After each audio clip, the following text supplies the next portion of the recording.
United in the black and amber striped shirts, amber shorts and amber socks. So say there is a great atmosphere today, not just with the joyous of Boston United, but the Maidenhead fans are making plenty of noise as well, so that should allow for a fantastic encounter. We will let you know of any goals that go in that relegation battle, and also the game involving Gateshead and Southend as well to get into the playoffs. So a reminder, Maidenhead need to win today to stand a chance of survival. They will be relying on other results, but Maidenhead need to win. A draw is not good enough for them to survive at National League for another season. It is going to be Maidenhead kicking from left to right to get things underway then for the final time in 24-25. It's Rob Makepeace, Christian James with you for commentary of Boston United at Maidenhead United, and there's a first long ball from Maidenhead, goes all the way through to Cameron Gregory, plays it out to Mitch Roberts, who goes back for Gregory, just on his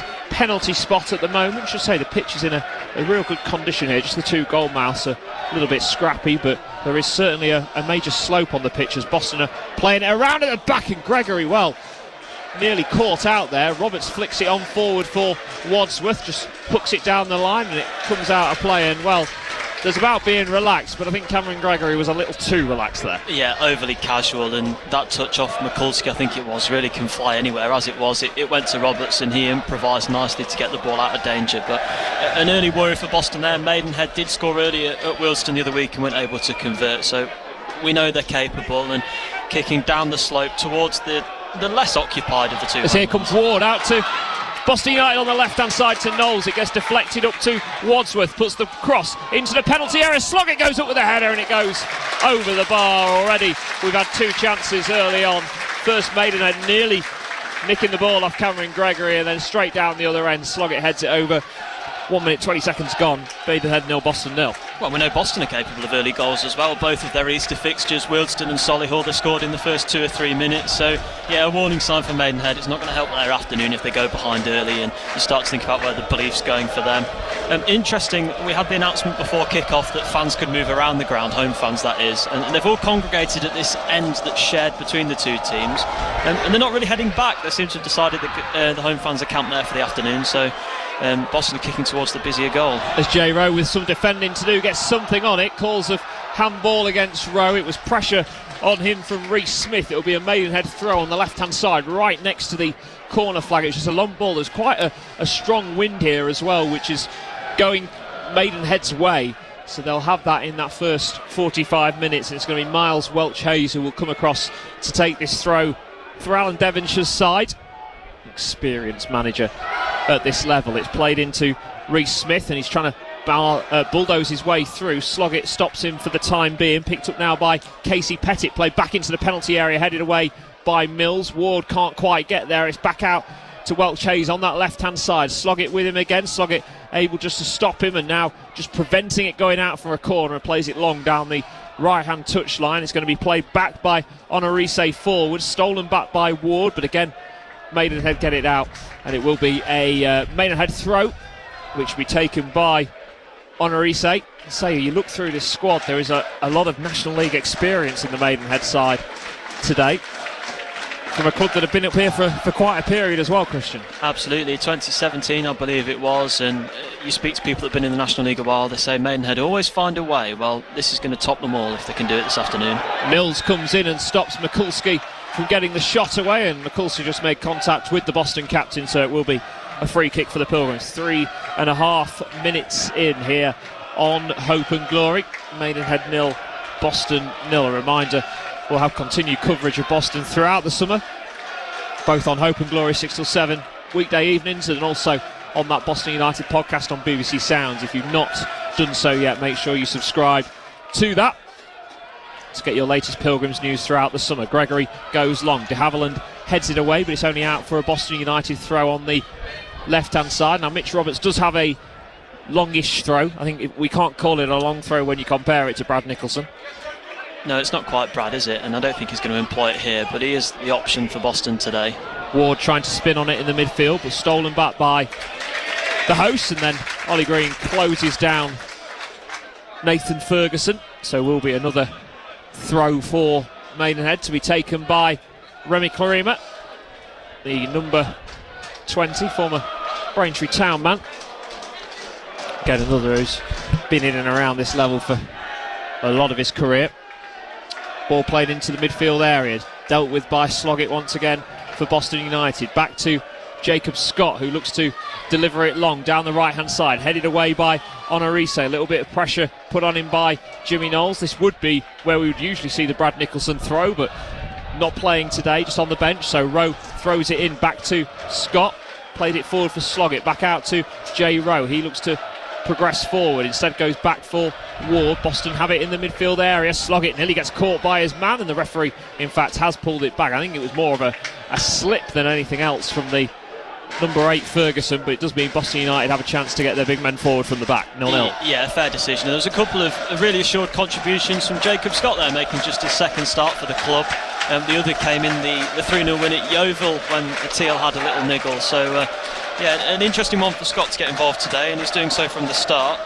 And there has been the first goal elsewhere. Yeah, Wealdstone have taken the lead against Halifax by a goal to nil as Boston take the free kick short. They've got a 2-on-1. It's played back out to the right hand side to Ward, and well, that is an overhit ball, and that's only going to land up towards the man with the banana tried to head it away, but instead it just lands in towards the corner, and the goalkeeper for Maidenhead, Sam Hose, will have to come across and take it. So as I say, the first shift when it comes to the National League relegation race with that goal for Wealdstone very early on. It means that Wealdstone, as things stand, long way to go, but as things stand, they would be safe. But we're only 6 minutes in, and it also means, of course, Christian, that Maidenhead, even if they are to win, would be down.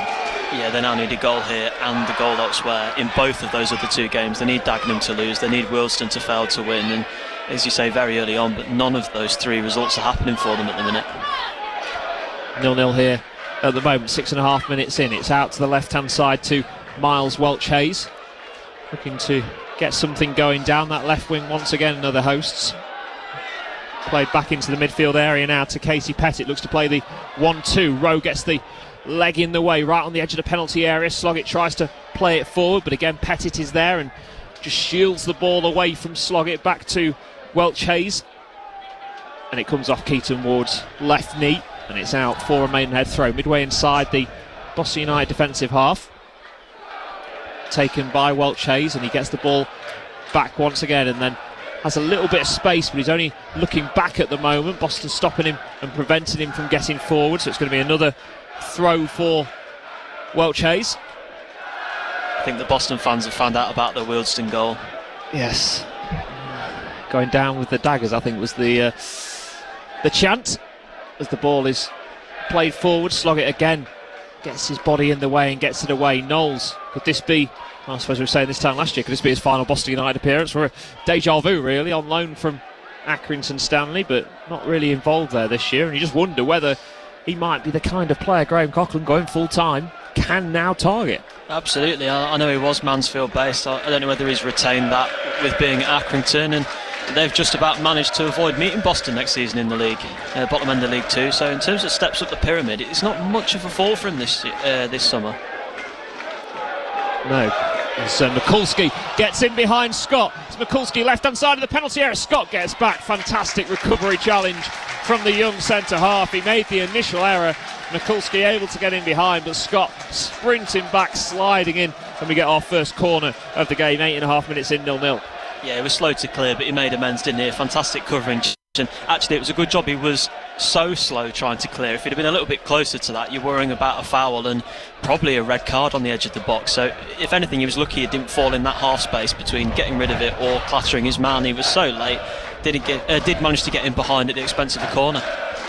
So it's going to be Nathan Ferguson who will take this corner. It's going to be a right-footed in-swinger from the left-hand side. It's played right under the goalkeeper, Cameron Gregory, towards the far post it comes, and Gregory will come and gather it. It was more of a looping header from de Havilland, and then Gregory will bowl it long, and it's one for James Gale to go and sprint and chase after down that left wing for Boston United. Cuts inside Clarima, who's all over him. Gale into the penalty area, fires the shot in, well blocked by Maidenhead. Clarima can come back and cover and then just clears it up into the stand, but James Gale again, he's looked sharp the last few weeks. He's got himself 3 goals. In fact, the referee's given it Maidenhead's way, but yeah, James Gale again looking lively. Yeah, nice from Gale. He looks hungry, doesn't he? He looks like he really wants this, which is good to see. A forward who's had a couple of really important contributions for Boston this season with the goals. Aldershot, Sutton, and of course last weekend. Interesting decision, that one. I'm not convinced it went the right way, the throw-in. There was a bit of a gust of wind. We're just seeing some weather close in again here. Boston fighting against the slope and the breeze in this first half. Yeah, it's not end-of-season weather, that is for sure. As we stepped out the car, we both regretted our choice of clothing today, although we haven't gone for shorts, which is the main thing, which I know some Boston United fans to our left-hand side have, and are probably regretting their choice when they left Lincolnshire this morning. Ball is with Scott for Boston, just on the centre circle. A little bit of pressure on him. He fires it forward for Knowles, tries to lay it off to the right side. Lovely cushioned pass into the path of J. Rowe.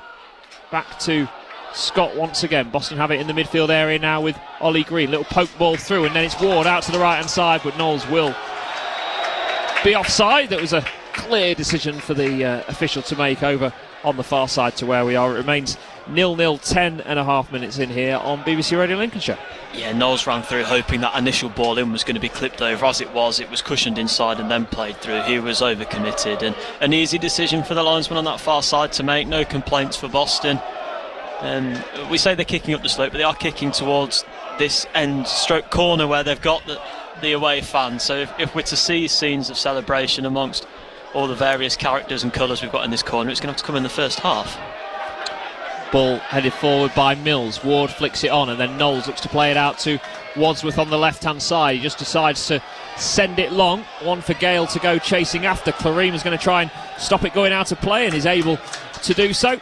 And I think James Gale was just saying to Noah Wadsworth, take it down, give yourself a chance, give yourself a touch, because there was not that much pressure on him, and he just lumped it long. Yeah, it just ran away from him, didn't it? It wanted to be, if it was going to be that long ball, it needed to be clipped in behind to run onto, not popped up in the air to see what happens. And yeah, again, just caught the wind up there, I think, and not really any chance for Gale. Full credit to him for chasing it down, but it was always going to be a dead end, that one, and here's the goal kick. The Teletubbies trying to put the goalkeeper off there. Banging on the you'd only say that on the last day of the season, wouldn't you? Trying to put off the goalkeeper by banging on the advertising hoard, and he cleared it long, and then it goes all the way through to Gregory, who again looks to clear it long. Ward can't win it in the midfield. It's picked up by Maidenhead out on that left hand side now with Miles Welch-Hayes. It was just helped to him by Kane Ferdinand, former Peterborough United man, now played down that left wing for Maidenhead. They've got 3 players into the penalty area. Boston looking to just see this one out through Ollie Green, who's not been able to do so. Maidenhead pick it up on the side with Smith, now curled into the penalty area, headed up into the air by Mills, still not properly cleared. Wadsworth tries to get there, Sloggett will get there and fires it away towards the halfway line. Gale gets past Clarima and looks to set Jimmy Knowles going, the goalkeeper's come out and he's fired it, and I think that's going to clear the ground and maybe go onto the railway line, base behind where we are. But it was good again from Boston United and good from Greg Sloggett. That's 4 or 5 times in this opening 12.5 minutes we've seen Sloggett clear it away. Yeah, really intelligent play there from Boston, and Gale popping the ball through for Knowles to run onto as well. Crisp play. It's telling of a side that have really learnt each other's game these last 6 or 7 weeks. Sloggett and Gale come into the side more and more, and yeah, both really influential there. We spoke up Sloggett pre-match. It's good to see him having some good early involvement, largely on the defensive side of things. Ball is played forward by Green and then hits the back of his heels and goes out of play for a Maidenhead throw, which they thought of taken with Ferguson, but instead he goes back to Clarima, the number 20. Right-sided centre-half today for Maidenhead, played forward. Boston, though, again win it back through Green and Sloggett, and this time his pass just doesn't go to where he wants it to, and it's a chance for Maidenhead again down that left-hand side. Welch, Hayes and Smith have linked up well so far. It's played into Smith, the 17, up against Rowe, gets the cross into the penalty area, headed up into the air by Scott. Mills leaps and heads it out to the right-hand side of the area. Sloggett goes into the challenge, doesn't win it, and then Rowe will fire it long. And so far we've seen from Maidenhead, it's down that left wing, it's Welch, Hayes and Smith the ones who are causing the issues. Yeah, they're trying to get in behind Rowe, aren't they? There's been a little bit of a gap at times between Rowe and his advance forward, and then Scott at right centre-half trying to cover the space, and again the throwing goes behind there, and Mikulski's quick to come out from those central positions and have an impact down the attacking left. Mikulski pulled to the floor by Zach Mills, so it will be a Maidenhead free kick right on that left-hand touch line, almost in line with the penalty spot here, and it's a chance again for them to get de Havilland forward, to get Clarima forward as well. And it'll be played in by Nathan Ferguson from that left, defending for Boston to do, so they've brought everybody back. 14 and a half minutes in, 0-0 at the moment. And a chance for the hosts, who, as things stand, are heading down. At the moment it's Wealdstone who will survive. Dagenham and Maidenhead heading down. Ball is curled in towards the far post, heading down, and I think it's already gone out of play. Just seen the linesman's flag appear, and that was almost too quick, I think, for anybody to really notice, including the Maidenhead fans who got a little excited there, but remains 0-0. It was quite concerning how much space Kiernan found himself in, but clearly the ball had returned from off the pitch, so Boston get away with that one. There's been 3 goals elsewhere, all away goals, but not involving the sides down the bottom. Barnet, they'd be up to 102 points with a win at Fylde, and that's what they're currently doing. I'm sure the Bees have had a good Blackpool weekend in all of that. Tamworth, they're 1-0 up at Altrincham to finish what's been a fine first season. A non-league's top table for them, and then Woking, based just up the road from us here, of course, they're winning 1-0 away at Sutton, so 3 away goals so far. Nothing other than that Wealdstone strike affecting the bottom end though. Yeah, Boston would love to make it 4 away goals, and Gale is the man fighting for it with Clarima. Ferguson comes away with the ball and plays it forward for Welch Hayes once again, and he's marauding down the middle of the field for Maidenhead. Plays it back out to Smith on that left-hand side. Once again, Welch Hayes just shows himself for a pass right on the touchline, but instead it's back for Ferguson. Now played out to Ferdinand, and then the cross comes in from the left. Wadsworth needs to get something on it, does get something on it. Brendan Kiernan will go chasing after it now, the number 21, the right winger, who's been in form for Maidenhead in recent weeks. Headed away by Mills. Ward will now protect it for Boston and play it forward down the left-hand touchline for James Gale, just trying to get past Clarima, but loses out this time. And now it's forward again for Maidenhead, but this time Wadsworth steps in to win the ball.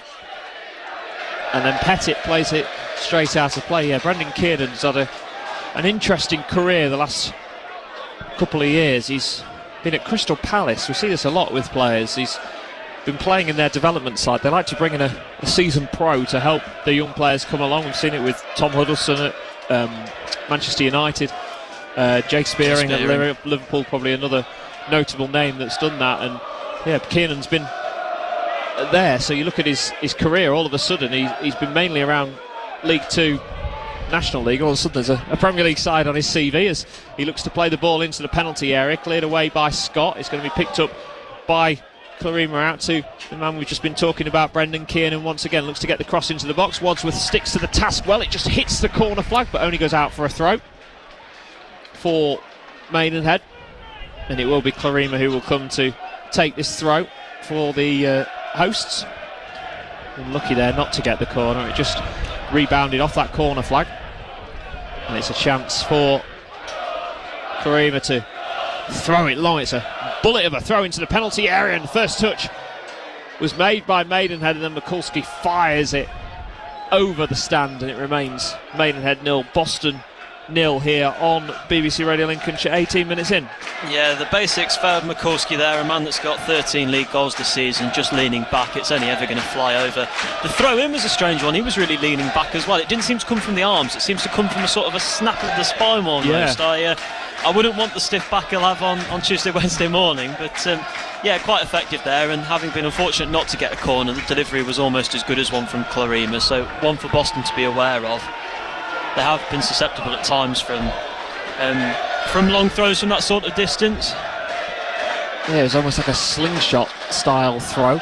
And Clarima, who is just about to take this now. I can tell you that Wealdstone have just gone 2-0 up now against Halifax. So that is again, at the moment, going to make Wealdstone an opponent for Boston United once again next season. As Clarima gets ready to take this throw, Green goes up to win the header. That comes off the Maidenhead man in Ferdinand, and will be another throw, this time Boston United's way.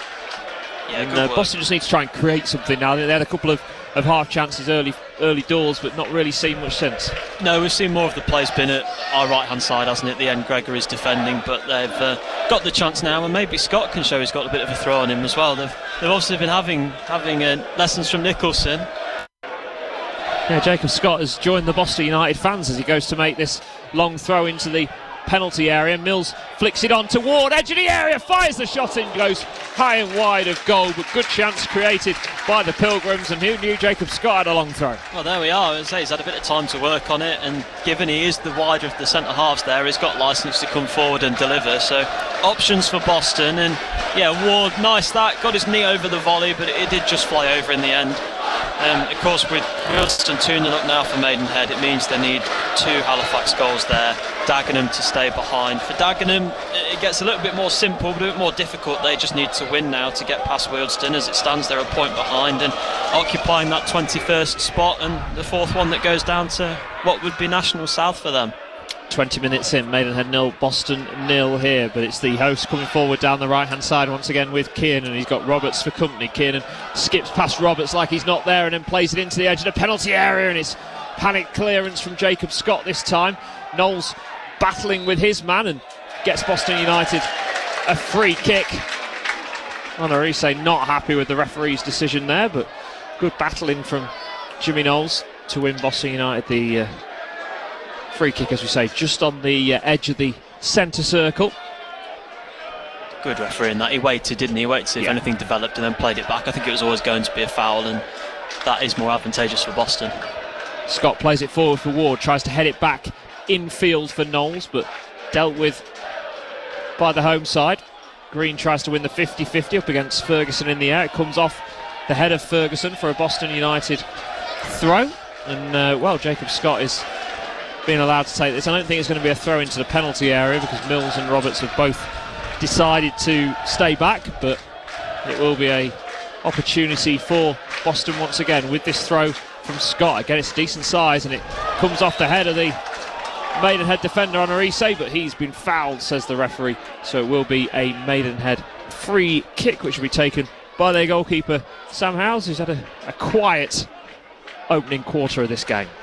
He has, yeah. A couple of mentions to the referee there. Oliver Mackey has got a 100% record with Boston. 3 games, 3 wins. He was in charge of our 4-2 win at Gainsborough against Mansfield in the FA Cup, AFC Mansfield. And we actually sent Scott Duxbury off on a stretcher at Brackley, and then was in charge of our Boxing Day win at Kings Lynn last season. Hopefully it can be another victory for Boston today. 5 forward by Jay Rowe. Pilgrims with a chance to finish 14th in the division potentially today. That is what's on stake, as Maidenhead nearly find their way through, but again the referee has pulled play back for a foul on Sloggett. Ferguson says to the referee, I'm not too sure about that one, ref, but the decision has been given, and it will be a free kick which Mills just takes to his right hand side, plays it in for Jacob Scott. A little bit of space for him to look up and try and pick a pass. Knowles has come short, and it's a lovely cushion ball out to Ward on the right hand side. Rowe goes on the overlap. Wadsworth's in all sorts of space at the far post if Boston can find him, and they can't.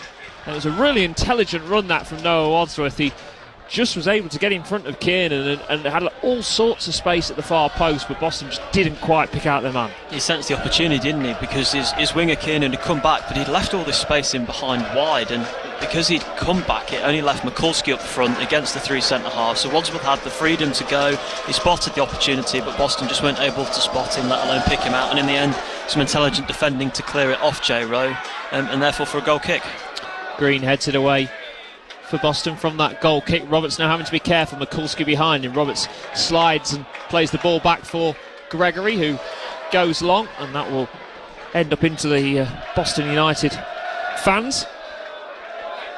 I think Gregory once bitten, twice shy from that early scare there, just clearing it away. I don't mind that. Rather defend the ball comfortably in the opposition half. Green fires into the challenge with Pettit. It's Ward who picks it up, and Ward, well, he's managed to bulldoze his way through 3 or 4 players there. Ward then just doesn't get the pass right through to Knowles. He did all the work which looked hard to get through the players, and then the simple pass, he just wasn't able to do so as Mills heads it away. It's now for Sloggett to Green on the left hand side, back for Wadsworth, tries to clip it forward, hits the head of Clarima, stays in play though, and Roberts then will have to go long, headed away by de Havilland this time for Maidenhead. Wadsworth into the challenge. Clarima goes long looking for Kiernan. Mills has it, and it's a looped ball forward down the right wing. Nobody there. Gale making half a run to go and get it. The goalkeeper wanted it, but instead it's been picked up by Welch Hayes, who goes past Gale again, showing a good turn of pace, but then plays it straight to Jay Rowe, and now it's with Gale on that right hand side, and Welch Hayes brings him down, and that'll be a Boston United free kick. And again, that was two bits of play for both sides. First it was Keaton Ward doing the hard thing really well, and then not being able to do the easy thing right, and again it was the same with Welch Hayes for Maidenhead. Yeah, a poor couple of moments for Welch Hayes there. He could have just let it run through to his goalkeeper, and then having decided to take charge himself and claim possession, he played himself into all sorts of trouble and then gave the foul away. So disappointing from him. The opportunity for Boston to load the box here. They've just quietly grown into this. Mills is starting to get the better of Mikulski in what is another battle Zach Mills is having with one of these big National League forwards, as we've seen so many times this season, and the wide men, particularly on the far side, the right hand side, are starting to get a little bit more control. 25 minutes in then, Ward delivers this free kick from the right hand side. It's towards Zach Mills at the far post, headed up into the air by Clarima. Is that going to stay in play? It's not. It will be a Boston United throw out on the left hand side as Wealdstone now a 3-0 up against Halifax. Well, that's, as I say, we talked about the goal difference between themselves and Braintree possibly having an effect at some stage. It's not having that much of an effect at the moment, but Wealdstone doing all they can to stay in the division as Scott looks to put this long throw into the penalty area from the left, headed away by Maidenhead. Ward tries to head it back into the penalty area. Ward will then try for a second time to clip it back in, but it's Maidenhead who come away with Reece Smith, and we should be shocked, I guess, that Wealdstone are 3-0 up. But then we look at last week, Dagenham and Redbridge, similar situation at home against a side that was in and around the playoff race last week in Altrincham, and Dagenham and Redbridge had a comfortable lead at half time. Yeah, it's strange, isn't it? I think it's too simplistic to say Halifax have nothing to play for. They're going to be travelling to Oldham with this result instead of potentially hosting them had they won, so really surprising. Here come Boston down the left hand side, lovely ball forward from Green into the path of James Gale, who tries to trick de Havilland into where he's going. It's now with Wadsworth on that left hand side, forward for Gale, just holding off his centre half. Green comes back, it's played forward, Wadsworth and Clarima trying to battle with it. Green will try and pick up the second ball and go chasing after it. Clarima facing his own goal, tries to go back to his goalkeeper, who can only scoop it up into the stand here. And again, panic stations at the back, and James Gale again looking extremely lively for Boston, still 0-0. Yeah, he's picking his moments, isn't he, to press, but when he does, he's creating real havoc in this back line, and you could just tell nobody wanted it there. They didn't want the possession. In the end, it's a hashed clearance, and Boston have got to throw about 30 yards up the touchline. Ball played by Roberts to Knowles, now with Green, tried to find it back for Jimmy Knowles, goes out of play for a Boston United throw, as we're 27 minutes into this game, the final game of the season for both these sides.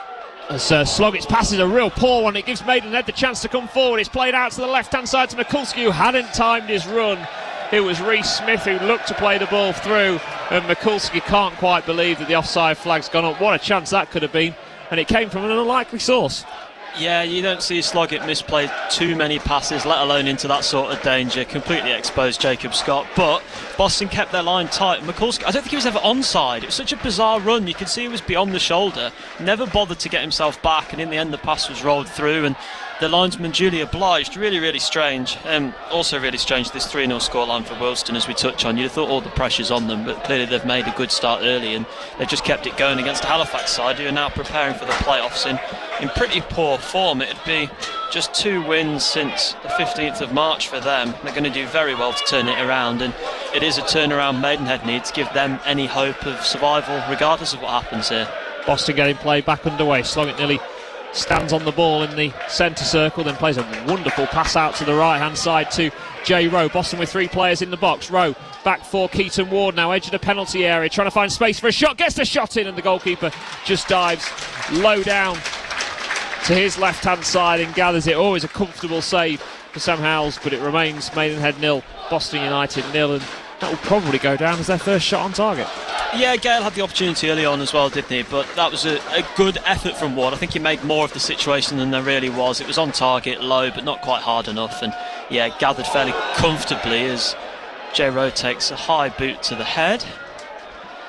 Quick dance through the scores elsewhere in the National League. Not a great deal has changed since we looked last time, other than York have scored a couple of times. Pearce and John 5 minutes apart to put themselves 2-0 up at Eastleigh, and stayed just 6 points behind Barnet on 96. So a really credible effort for York in in finishing second. They're currently 13 above Forest Green, and I'm sure they'll be a bookmaker's favourite for the playoffs. Which I always think is the dangerous position to be in when you've been so far clear. It doesn't always suggest you're going to go up. They've got a bit of a break before they will get their semi-final of the National League playoffs. There is a long run of games before we get, as long run of the days before we get to the playoff semi-finals and the playoff final actually taking place in June at Wembley Stadium. As Gale, lovely chest down, Knowles tries to find Wadsworth on this left hand side. Clarima, lovely first touch and then gets a second touch just to poke it out of play. It was very clever from Clarima just to take it down there and stop Wadsworth getting on it, who throws it back for Roberts and then passes it short for Zach Mills for Boston United. Maidenhead 0, Boston United 0 here on BBC Radio Lincolnshire. Ron Makepeace, Christian James, your commentary team, as Mills looks for the run of Jimmy Knowles in behind. He's got on Arise behind. Nimu does well to deal with that one. And now Kiernan fired forward. Scott gets in front of Mikulski, does very, very well, the youngster, and plays it past back to Zach Mills. And now with Scott once again, who started in that game, that win at Yeovil, didn't he, when Boston, one of the memorable nights in March. Yeah, he was really assured that night. Yeah. And really assured here. He gets the appreciation of Hill and Cameron Green sat just in front of us there, obviously a popular figure, and yeah, he's hoping for a second clean sheet in as many league starts. As here come Maidenhead down that left hand side with Smith. It's where their danger came from in the opening quarter of an hour, and he's just done a little flick back for Welch Hayes, tries to get the cross into the box, and J. Rowe blocks the initial cross but comes back out to Welch Hayes once again. Sloggett this time trips him up, and it will be a Maidenhead free kick over on that left hand side. An opportunity again for them to get their three centre halves forward in De Havilland, Clarima and Honoré, and it will be Ferguson, who again had a free kick from a very similar position about 10 minutes or so ago, which was an overhit one to the far post. What will he do with this one? Referee happy for the free kick to be taken here. Again, Boston with everybody back, 0-0 at the moment, as the ball is delivered in from that left hand side, cleared away by the first man, in fact, in Keaton Ward. It's going to be recycled though by Smith, out to Ferguson. Smith makes the run down the left wing once again and goes back inside Ollie Green, right footed, clipped into the penalty area and into the back of the net from Mikulski.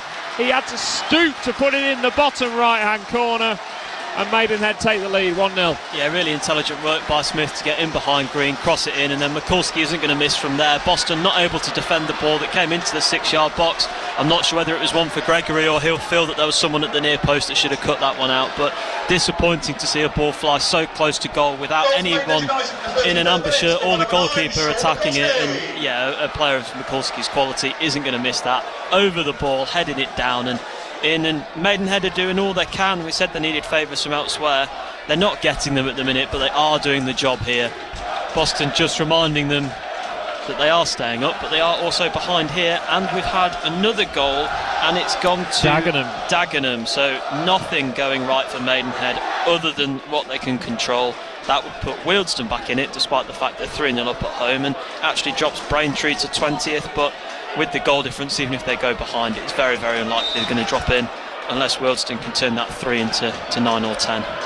Okay, so there we go. It's all the sides who need to pick up points are picking up points at the moment, and unfortunately for Maidenhead, that means they will be heading down as Roberts gives the ball away, and it's a chance for Maidenhead again to move forward down the right hand side. Mills and Mikulski come together. McMills comes away with the ball, and it's now with Mills once again. He looks to clip it forward for Jimmy Knowles, headed away by Miles Welch Hayes, who gets the ball once again on that left hand side. Smith makes the overlapping run, cleared long by Honoré, safe looking for Smith once again. It's headed out by Jacob Scott, and it was just a bit of a naivety, wasn't it, really, for the goal on Ollie Green's part. He was too easily beaten. Yeah, he conceded a really, really strong position for Maidenhead down that attacking left after the delivery had been so poor from the free kick. Again, we saw the first one overhit, that one was terribly underhit, but they were able to recycle it. An intelligent bit of wing play and inside Green quite easily, to be honest. Ball played into the penalty area. Kiernan comes at the far post, but the referee has already had to blow his whistle for an offside against Mikulski, the man who scored for the second time against Boston United this season. So chance of we are staying up on the Boston fans to the Maidenhead fans.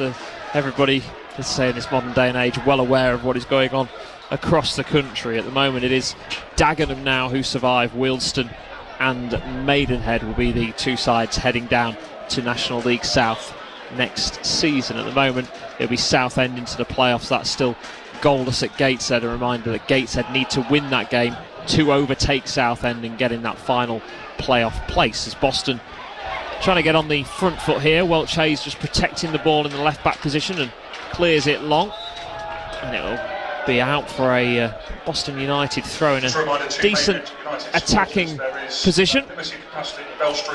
So it will be Scott to take the throw for Boston.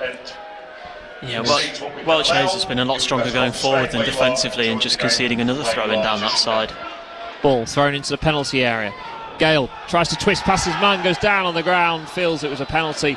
Referee not entertaining that fact, and it will be a goal kick for Maidenhead United. Let's say it is a decent attendance here this afternoon, and will be a chance now for Maidenhead just to say they strange situation for them to be in. They almost need to hold on to their lead. They just need to stay in front. Doesn't really mean anything at the moment, but you just never know what could happen. Well, they need 5 goals elsewhere, don't they? 3 at Wealdstone and 2 for Solihull, so very difficult to see it happening. But all they can manage is the situation here, and the situation here at the minute is they're going to be a 5th team to do a league double over Boston this season, and United's run to survival has been typified by taking points around the sides around them.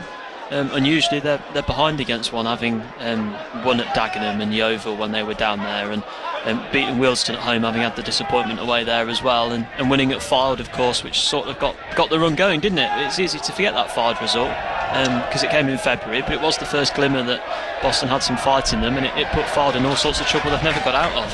Oh, Gale gets caught late there by de Havilland, right in front of where we are, and that's going to be a yellow card for the Maidenhead centre half. He caught Gale on the left shin there. He just managed to skip past his man, and it will be a Boston United free kick on the left wing. A chance for Keaton Ward to curl it into the penalty area for Boston United. Gale is back on his feet and looks like he's going to be okay, and he will make his way now into the Boston penalty area. Chance for the Pilgrims to get level here. 1-0 down at the moment. Ward delivers the free kick. It's a decent delivery in, it's headed away, comes to the edge of the penalty area to Ollie Green, steadies himself, plays it back for Keaton Ward. Boston getting players back on side as Ward delivers it into the box once again. Rowe can't quite win the header, cleared away by Maidenhead. Sloggett though gets it down the right hand side, plays it back in field but can't find Rowe, and now Maidenhead will look to spring on the counter attack down the left with Smith. He goes over the halfway line, showing good paces. Smith, he's got Mikulski and Kiernan in the penalty area. Wadsworth has gone across from left wing back to stop Smith. He has stopped him momentarily. Boston have been able to get players back, but it's still with the home side, and it's a right-footed ball into the penalty area. Roberts is able to head it away. It comes right out to the edge of the penalty area. Shot comes in, well blocked this time by Sloggett. Clarima fighting for it, and it's still with Maidenhead now on the right hand side with Clarima. Skips past one, gets the cross into the box. Mills, awkward clearance, but does well to get it away with his left foot, and now Gale trying to hold it up against de Havilland on the halfway line. De Havilland is just walking a bit of a tightrope at the moment, it feels, as Ferguson now has it for Maidenhead midway inside the Boston defensive half. It's the home side leading 1-0 through Mikulski's 32nd opener here on BBC Radio Lincolnshire, as Welch Hayes overplays it and Rowe is able to win it back, and then it's played long once again looking for Jimmy Knowles, and again it's well dealt with by the Maidenhead defence as Welch Hayes goes and flicks it out of play. And it has been a bit of a disjointed Boston United performance, but with 6 changes, is that expected? I think so, and we've seen at times Gale and or Knowles have been quite isolated up front. It's not a combination that have played too much together. Green equally, he's been here, there and everywhere. He's got forward as you'd expect, Dylan Hill would have been doing, but unfortunately just caught out for the goal on that occasion. It is what it is for Boston. I've been impressed by Scott. I think Roberts has looked okay, to say he's not had any football for such a long time, but Yeah, you can tell it's not quite that fluent performance that we've seen that's brought Boston the 9 wins in the last 12. 6 minutes to go in this first 45. It is Maidenhead 1, Boston 0, as Scott looks to deliver the right to left ball. Can't quite get enough on it, and Wadsworth now is out of position, and it gives Kiernan a lot of space to move into, and he's into the edge of the penalty area. Kiernan into the box, plays it across, and Mills is able to get it away, and that was a great chance for Kiernan. He had so much room and time and space, but wasn't able to deliver the right ball. Still 1-0. Yeah, to not force a shot on goal from there, they'll be really, really disappointed. But again, the width proving the fruit for avenue for Maidenhead, and from this throw-in they've just forced it 10 yards up the pitch. I should think this time I was going to say it should come into the box from that position, but they're not going to. They're going to try and work it with their two wingers again. As I say, it has been where all the good play's really been for the hosts. Ferguson juggling with the ball, plays it back to Clarima, right-footed ball into the box, headed away again by the captain Mills. Back to Welch Hayes, who has Gale for company. Welch Hayes plays it out to the left-hand side to Smith, who's probably been the pick of the bunch when it comes to the Maidenhead attacking players down that left-hand side. It's out to Welch Hayes once again. Smith has gone even wider. Welch Hayes plays it into the box. Gregory comes, doesn't gather it, and Green has to go and help his goalkeeper out there. Not often we see Cameron Gregory struggle, but he made the decision to come a long way and just didn't get enough of the ball, as now Clarima looks to come forward down the Maidenhead right. Ward steals that off him. Forward now for Knowles, just trying to turn de Havilland, who nearly caught him. If he had, that would have been, you would have thinking, I thought a second booking, as Knowles trying to get forward down the left-hand side. Plays the ball off de Havilland, who's going to try and keep this one in play, and he's done very, very well. The Maidenhead skipper clears it away. Roberts heads it back to where it came from, but no Boston United players able to get on the end of it, and now it's Kiernan. Mikulski had just stopped his run, and Mills can go back to his goalkeeper in Cameron Gregory. We have got 4 minutes to go until half-time here on Hope and Glory. It's Maidenhead 1, Boston 0. Final day of the National League season. At the moment it is Wealdstone and Maidenhead down, Dagenham surviving, and it's Southend in the playoffs instead of Gateshead. Ball with Mitch Roberts just coming to a standstill, the pace of the game, and then Ward gives it straight away to Maidenhead, although Boston have gone and won it back once again, and Green gets fouled. Boston have a free kick. Yeah, Boston just needs to find the rhythm again, don't they? They haven't had a great deal since the goal, other than the one attack which saw Gale hacked down by de Havilland. He looks to be the one to really run at, and Boston have got the pace. Ward advancing from midfield, Knowles and Gale's already proved he can do it. I think that's a real benefit to Boston if they can work the right side of this Maidenhead back four. They've got a centre half that's not enjoyed being ran at directly, and he's now on a booking. So Gregory takes this free kick for Boston. Going long. Gale can't win the header. Second ball picked up by Scott. He wants an option down the right hand side, doesn't have one for the time being, then tries to clip it forward. Rowe flicks it on. De Havilland, under no pressure, has just looped it up into the sky. Green comes up and collides into his man. He's come away with the ball. It's Ollie Green forward for Gale. Now tries to get it to Ward, but Green had been fouled, and it'll be a Boston United free kick 25 yards out. It would be Frankie Maguire territory this, but he's sat 2 rows in front of us, so it'll be intriguing to see. But good from Ollie Green, that. Yeah, no Nicholson either, who usually fancies a free kick in the team, or certainly on the pitch today. But yeah, fantastic work from Green. He won that header. It was a real naughty one from Ferguson, just backing into him as he jumped up. That can be quite dangerous, let alone a foul. The referee not interested either way, and then yeah, Green attracted the attention, and again he waited to see if play developed. Play didn't develop, so he brings it back for the free kick. And judging by where the wall is, I'm going to say this one is about 30 yards, no, 16 yards, 26 yards or so, I'd say. They're a couple of yards into the box, aren't they, in the wall there, so it is going to be Ward by the looks of things. A right footer, just right of centre, trying to bend it up and round and down to the goalkeeper's left. Well, he's been the man for the big occasions over the past 366 days. Can it be another day, another big occasion, another big moment for Keaton Ward in his Boston United career? He's going to step up, right footed, delivers the ball, and it's catching practice for the goalkeeper. Well, it was on target, but it didn't have the power or the dip or the swerve to deceive the goalkeeper, and yeah, easy pickings unfortunately. It was on target, but that's about all you can give it credit for, and Boston aren't able to find an equaliser before half-time from that one. Yeah, minutes so to play plus added time. Ball with Sloggett in the midfield, goes back for Zach Mills. Mills tries to get his way through. Still with Zach Mills.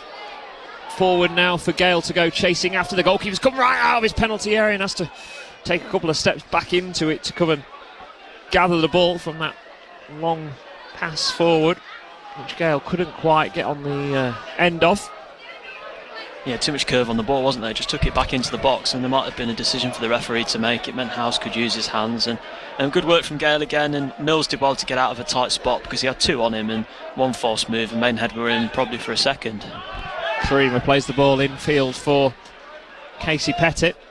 Kiernan forward now for Mikulski, who, well, I think that must be 5 or 6 times he's been looked to his right hand side and seen the linesman's flag go up. Yeah, Mills just got in front of him again, and it is too easy. A defender of Zach Mills' experience, he knows when to step out, and he's caught him out again. As we do enter a minute of added time, there's no change in the games that matter for the survival picture elsewhere, so Maidenhead are going to be heading in to the changing room, and if they are going to look at the result, and everyone says you never look at the result, of course you do, and unfortunately for them it is going to be bad news at the minute.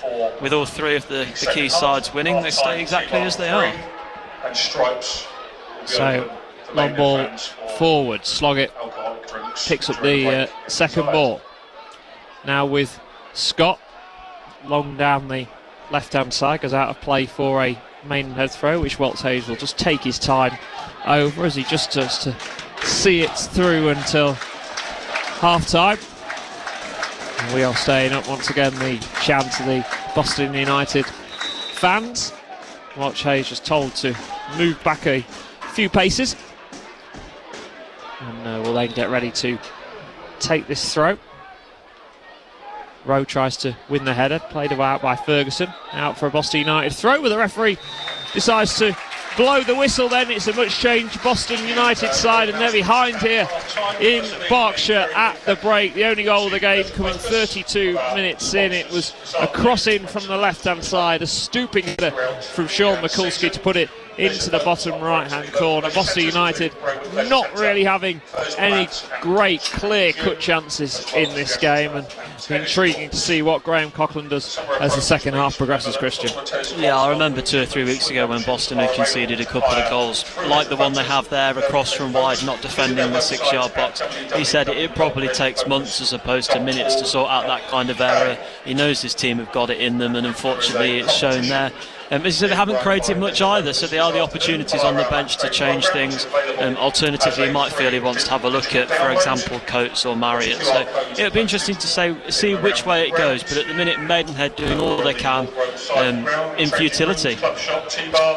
So here we go then, half-time here. Maidenhead leading, but results not going their way elsewhere in the division. To take you through the half-time scores in the National League, here's Callum Davis. Thank you, Rob. Yes, a very typical end of season, nothing to play for Boston United performance. It sounds like behind at the break. We'll be back over in about 13 minutes or so for second half commentary.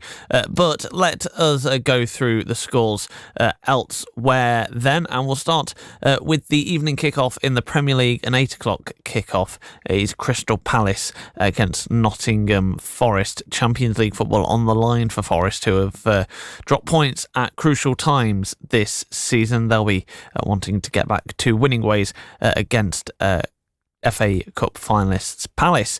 Into the National League then, Aldershot Town 1-0 up against Yeovil as that game approaches half time. Altrincham 0, Tamworth 1, Braintree Town 1, Rochdale 0. It's Eastleigh 0, York City 2. They're going into the playoffs in good form. Ollie Pearce and John with the goal there. Fylde 0, Barnet 2. Two sides going into the end of the season with completely contrasting form. Barnet already champions of the National League. We knew that going into this weekend. Gateshead goalless against Southend in that huge match up in Newcastle. The winner of that game will get playoffs. If it remains goalless, then Southend United will get that final playoff spot. It's Hartlepool 1, Forest Green Rovers 0. As you've been hearing on BBC Radio Lincolnshire, Mikulski has put Maidenhead United 1-0 up against Boston United. United second half commentary of that game to come. Oldham Athletic 1-0 up at home to Ebbsfleet United. Solihull Moors 0, Dagenham and Redbridge 1. So they're doing all they can do to survive the drop. Sutton United 0, Woking 1, and Wealdstone 3, Halifax Town 0. So that leaves the National League looking a little bit like this. Barnet champions, we knew that. York City, they are already confirmed into second place. Forest Green Rovers will be third. Rochdale then fourth, with that home advantage going into the eliminators. Oldham Athletic in fifth. FC Halifax Town would be sixth, and Southend United currently occupying that seventh place. It means Gateshead, Tamworth and Altrincham complete your top 10. In terms of the sides in the bottom half of the league, then working upwards, you've got Ebbsfleet United, 22 points their season, really one to forget. Fylde, 40 points as it stands in 23rd place. Again, we knew that going into today's game. Maidenhead, despite picking up the 3 points currently against Boston United, they would be 22nd on 52 points. Wealdstone, 46 games played as it stands with 53 points. Dagenham and Redbridge, with their 3 points at the minute, would leave them in 20th place on 54 points. It means that to survive the National League this year, you needed 54 points. If you'd have told Boston United fans that halfway through this season, I probably bet wouldn't have thought they could get there at all. The table changing all the time, as I'm sure you can understand going into today's games. So it's all still to play for down the bottom of the league. We'll keep you up to date as the scores go in around the grounds on the final day of the National League here on BBC Radio Lincolnshire. Look at the time! Weekday mornings from 6. Oh my goodness, it's a bit early, isn't it? It is. William Wright. I was telling somebody about this the other day, and they went, "Who's Dick Van Dyke?" they said. "Who's Dick Van Dyke? Who's Dick Van Dyke?" They said, "Was he a highwayman?" I went, "No, he wasn't a highwayman. He didn't say to the woman feeding the birds in Mary Poppins, 'Oh, that's nice, you're feeding the birds, now hand over all your money,' did he?" William Wright at breakfast. Tomorrow morning from 6. Just ask your smart speaker to play BBC Radio Lincolnshire. Just to finish that table then, Boston United would be 19th as it stands. If they are able to turn it around and get those 3 points against Maidenhead and all the scores stay the same as it stands, Boston United would move up into 15th. So that would be an incredible end to the season should they turn it around in the second half against Maidenhead, which of course will bring you full commentary of very, very shortly. Now, Saturday was a day to remember for the people of Bourne Town, beating Boston Town 8-7 on penalties after 9 penalty kicks taken for each side. It was a day to remember as well for manager Michael Goode, who spoke to Michael Horton after the penalty shootout, and a nerve-wracking 10 minutes for him and his side. I think we've got to 9 penalties. We've got a centre-half and we've got our goalkeeper to take the next 2. Obviously my heart was pounding at that particular point, but we've got a goalkeeper who's got a bit of nous on the old penalty shootouts and a bit of an aura, and thankfully we didn't get to that stage. It was a brilliant day for the club, brilliant day for Bourne Town itself, and it's just so good to see so many people here and you know, supporting the club and saying how much they enjoyed it, and they'll come back next year, which is the crucial thing. And perhaps, if you don't mind, a word for Boston Town. I know you've been on a great run. Chris Funnell's done a great job there, and it takes 2 to make a great final. It sounds like it's been a great day, both all round. I know Boston will be disappointed, but a great day all round. They've been the form team since Christmas, and Chris has come in and done a brilliant job. You know, they've gone from probably mid-table up into the playoff places, and once you're in there, it's anybody's really. It's a 50-50 game at the start. You know, we've known a lot of their players for a long time. They've been in UCL football a long time, and they gave us a real good run for their money. You know, very complimentary at the end, and I'm sure they'll go again next season. But it's about us now, and we've had a really good season, and but haven't won anything, and now we've topped it off with something that's real tangible. So I'm so pleased for the players. They put a lot of effort in. I think that's our 57th game of the season. They've been superb today, superb. Yeah, I remember talking to your chairman, it would be about 6 or 7 weeks ago, something like that, and he was talking about the impact that going out of the Vars and all of that had on the team. So it must be you must feel really pleased with the players and how they've responded, because sometimes that can knock your season for 6, but to come back, finish where you did, have home field advantage, and obviously get the result today. Well, we just said after the February we had, it was a real tough February, and not many people believed that we could do it, but our team did, and I did, and we pulled our sleeves up, got the results in the last few weeks that we needed, and I felt we'd got some good momentum. Obviously disappointed to then finish second. We were really hoping that Skegness could do us a favour a couple of weeks ago, and then once you're going into the playoffs, as I said, it really is 50-50, but we had a good result last week, taking good momentum. We've got Zach Allen back fit, who's been pretty good this season. Tom Siddon's fit, and we could pick the team that we needed for this game, and we knew we'd got a strong bench, so everything went well. And as I said, penalties, my heart was pounding very quick, but it's great. The Swanee's save at the end, that's amazing for everybody. And how much of a step up football wise is step 4? Oh, I don't know. I've tried for 15 years as a manager to get a team up to step 4. A couple of times with Deeping Rangers when there weren't any playoffs and we finished second. And obviously, we'll approach it. We've got a rough idea, and we're the only step 4 club within probably 20 miles of Bourne here. So there'll hopefully be people who want to come. We'll speak to the players over the next few weeks and see who's in for the next journey, and we'll just give it a really good go. We're not here to necessarily consolidate. We'll try to have a real good go at making a name for ourselves at the next level. And we've got good players here. We've got a good backing, good support, and I think it will be a good addition at step 4. I don't think anybody dreamt we'd do it this quickly. And Michael, if you don't mind, just finally, the final non-league manager from Lincolnshire I'm going to talk to during the season from Lincolnshire, and just an appreciation for where Lincolnshire non-league football is. We've had Boston United survive, we've had Gainsborough Trinity with that amazing FA Cup run, a good run in the trophy and finishing in their highest league position for a while. We've got Sporting investing a lot of money and looking to get ahead. Stanford just missing out in the playoffs. And then obviously yourselves and Lincoln United getting promoted. It's not in a bad place, Lincolnshire football, is it?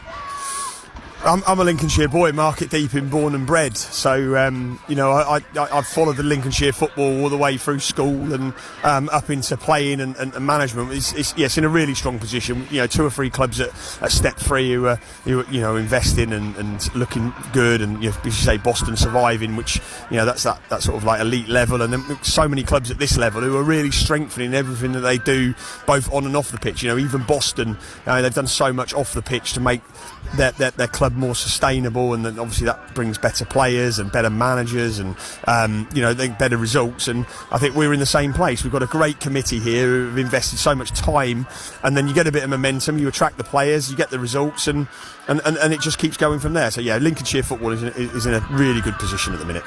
Yeah, it's not been a bad season for us here at BBC Radio Lincolnshire. All the highs and all the lows covered for you every step of the way. What a season it has been. This our final commentary game of the 2024-25 season. All the way back from August all the way through to May. It's been a pleasure listening to it all with you from the BBC Radio Lincolnshire sports team. Fascinating stories from across the county. These are evocative places, and we know some extraordinary things happened here. The legends. She said she's seen a lady in Elizabethan-style dress. I think they were quite unnerved by it, yes. The quirky. And then he had a brainwave. Instead of taking 1 record player, he took 2. The hidden past. At that time, a bankrupt would have found themselves in jail in Lincoln Castle. The stories you thought couldn't be true. It was possibly the only time in history that Hendrix was heckled here in Spalding. Secret Lincolnshire. Listen now on BBC Sounds. So second half commentary to come of Boston United with Rob Makepeace and Christian James. The Pilgrims 1-0 down away at Maidenhead. Will they ring the changes going into the second half and aim to leave with 3 points? Remember, it was a much changed side for Boston United going into the game, but the likes of Nicholson, Richards, Tony Weston as well on the bench for the Pilgrims. We will wait and see if manager Graham Coughlin makes any changes going into the second half. We're just a couple minutes away from the teams coming back out, and we will bring you second half commentary of Boston United. A mention then for all the Boston United fans who have made the trip down to Maidenhead, not a short trip by any stretch of the imagination. Scrolling through on social media and seeing some of the outfit some of the costumes, some of the outfits. There's a couple of bananas in there, an inflatable shark, the words Boston spelt out on t-shirts. I could see Nessa from Gavin and Stacey as well. I'm sure there's a couple of horse riding jockeys in there as well, and a mention to all of the Where's Wally's as well, an ode to Dan Mooney. What an atmosphere it sounds like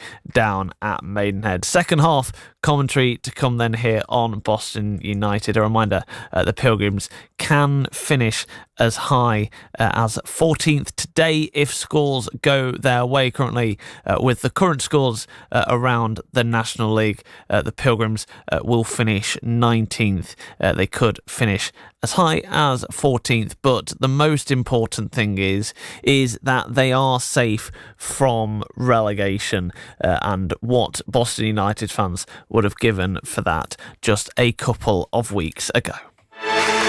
Welcome to today's quiz. Here's the question. We're asking, what do you want the future of the BBC to look like? And the good news is, there's no wrong answer. We want to know what you think because the BBC belongs to all of us.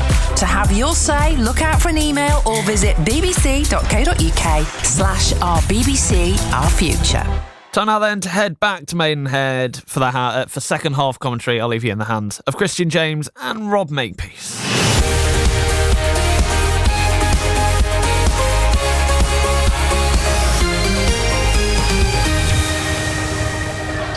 Yeah, welcome back for second half commentary. Two teams just made their way back out onto the pitch. We are going to see what looks like to be two changes for Boston United at half-time. We're going to see Brad Nicholson come on for Mitch Roberts, and looks like Tony Weston is going to be the other player who's going to make his way on for Boston. Just looking as to who that is who's come off, as there's a Boston United fan now on the pitch. I think it's the gentleman from earlier. Oh, who kicked the ball into the goal. Yes. He's now made his way back onto the pitch with a flag by the looks of it. I'm not sure whether he's going to be so Weston, lucky to stay this time. Yeah, Weston isn't coming on just yet by the looks of it. I was counting up and we already had 11, so it was going to be a good ruse if they were going to get a 12th on. We've got a bit of fun this second half, haven't we? Boston are stuck in the one corner.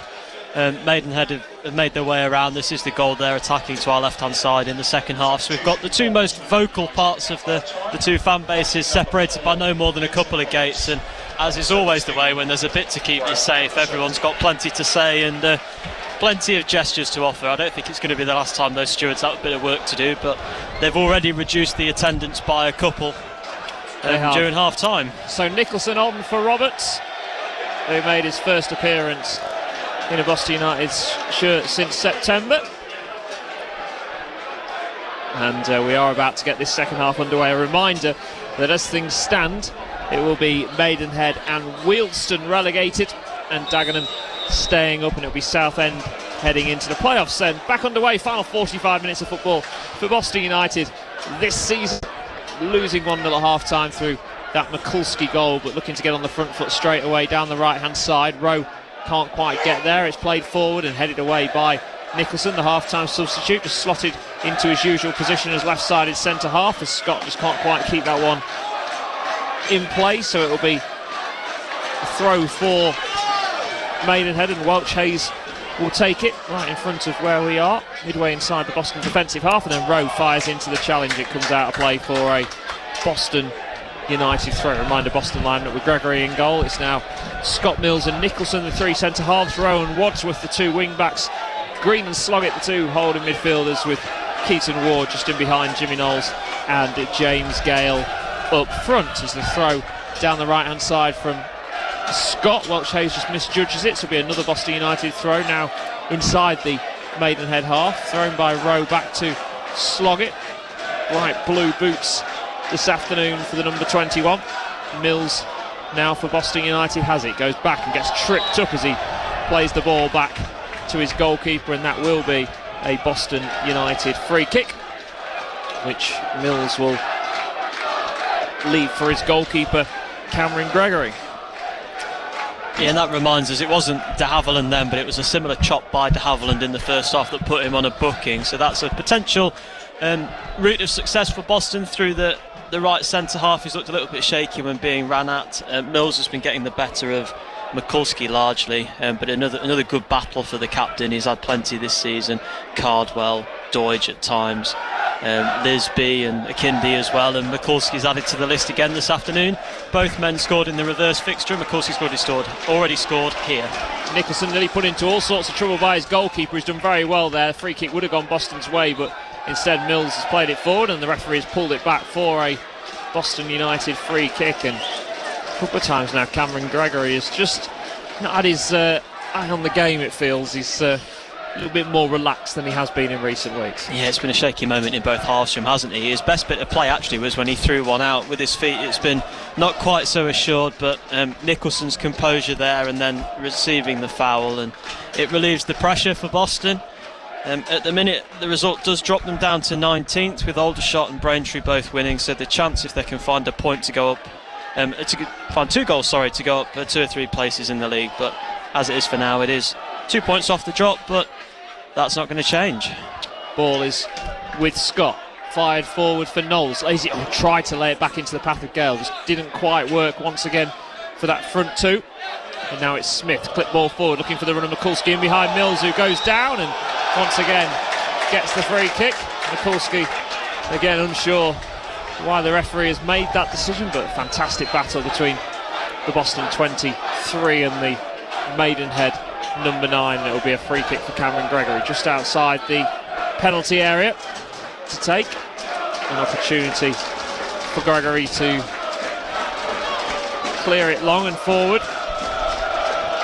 I thought they trapped Mikulski offside again, and that was his first look off to the linesman, but no, it was actually the foul on Mills. So both centre halves on the receiving end of a knock from Mikulski early in the second half. He is that type of combative forward, and actually he gets one back from Mills there, so that battle's going to rumble on for the next 40 minutes or so. As we say again, Maidenhead doing enough themselves, but they need both Dagenham and Wealdstone, who are currently winning, to lose their grip of the points to lift themselves out to safety. And at the minute, Wealdstone on 53 points are still being relegated, so yeah, Boston needed all of those 9 wins in 12, as it turns out, on just 55 themselves. Yeah, I think we can get rid of the 50 points secure safety now, because the last 2 years it wouldn't have done that. So free kick for Maidenhead. The goalkeeper in Sam Howes is going to take this on the halfway line near enough, plays it in towards the edge of the penalty area, flicked into the box. Gale can't get it away, but Mills does. Play back out towards the right hand side now to Clarima. A little bit of space on the right for the cross into the box from Kiernan. Rowe has to put it behind for the second corner of the afternoon. It was Smith who was lurking at the far post, and so Maidenhead now with an opportunity once again to load the penalty area. They lead by 0-0, but those, as Christian said, results elsewhere mean at the moment they would be relegated, and it's going to be Ferguson who will take this throw as the sun has finally appeared here for the first time this afternoon, and a chance for Ferguson to deliver the free kick into the box. There's a ball on the pitch, not the one we want to play with, and that's going to nearly end up near us. That wasn't too far away. Dylan Hill went to go and head that one away. I think he forgot he's not playing today. Yeah, he came over the top of his man, didn't he? Yeah. Corner gets headed behind by Boston once again, so third corner of the afternoon will go the way of Maidenhead. And a chance for Ferguson again to deliver it into the box for the hosts, leading at the moment. And it's going to be Ferguson who will put it into the penalty area, in towards that near post. Ward fires it away. Knowles will try and win it against Welch Hayes, but Welch Hayes gets there first and heads it into the edge of the penalty areas. Then Ferguson feels he's been caught, or he screamed like he was in all sorts of agony, and then gets straight back to his feet. The referee obviously had made the right call there, that there was very little contact. Clarima has it, played it back into the penalty area. Gregory gets a big call from the Boston number one and comes and gathers it. And it remains Maidenhead 1, Boston United 0. Mikulski's 32nd minute opener, the difference at the moment. So we're going to see a couple of Boston United changes are going to be made in a moment. Looks like Luca Alonzi is going to come on, and Kieran Coates is the other player who's maybe just getting prepared to come on for Boston. Coates having just missed out on the National League North playoffs with Hereford. As Maidenhead have started this second half, the opening 7 minutes, very, very well, and they have the ball once again on the right-hand side with Clarima. Back in field now for Casey Pettit. Back out to Clarima on the right, having to sprint to keep it in play. Wadsworth comes across, blocks the cross, and then Nicholson in front of his own goalkeeper, able to get it away. But it's only cleared to Ferguson, urged to shoot by the home fans, which he does. It's blocked by Green for the Pilgrims. Now with Smith on the left-hand side.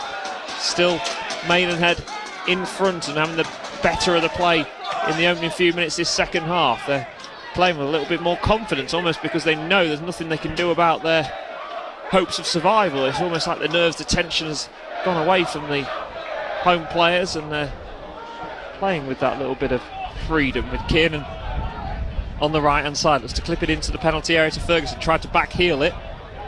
Nicholson blocked that. It's back out to Clarima though.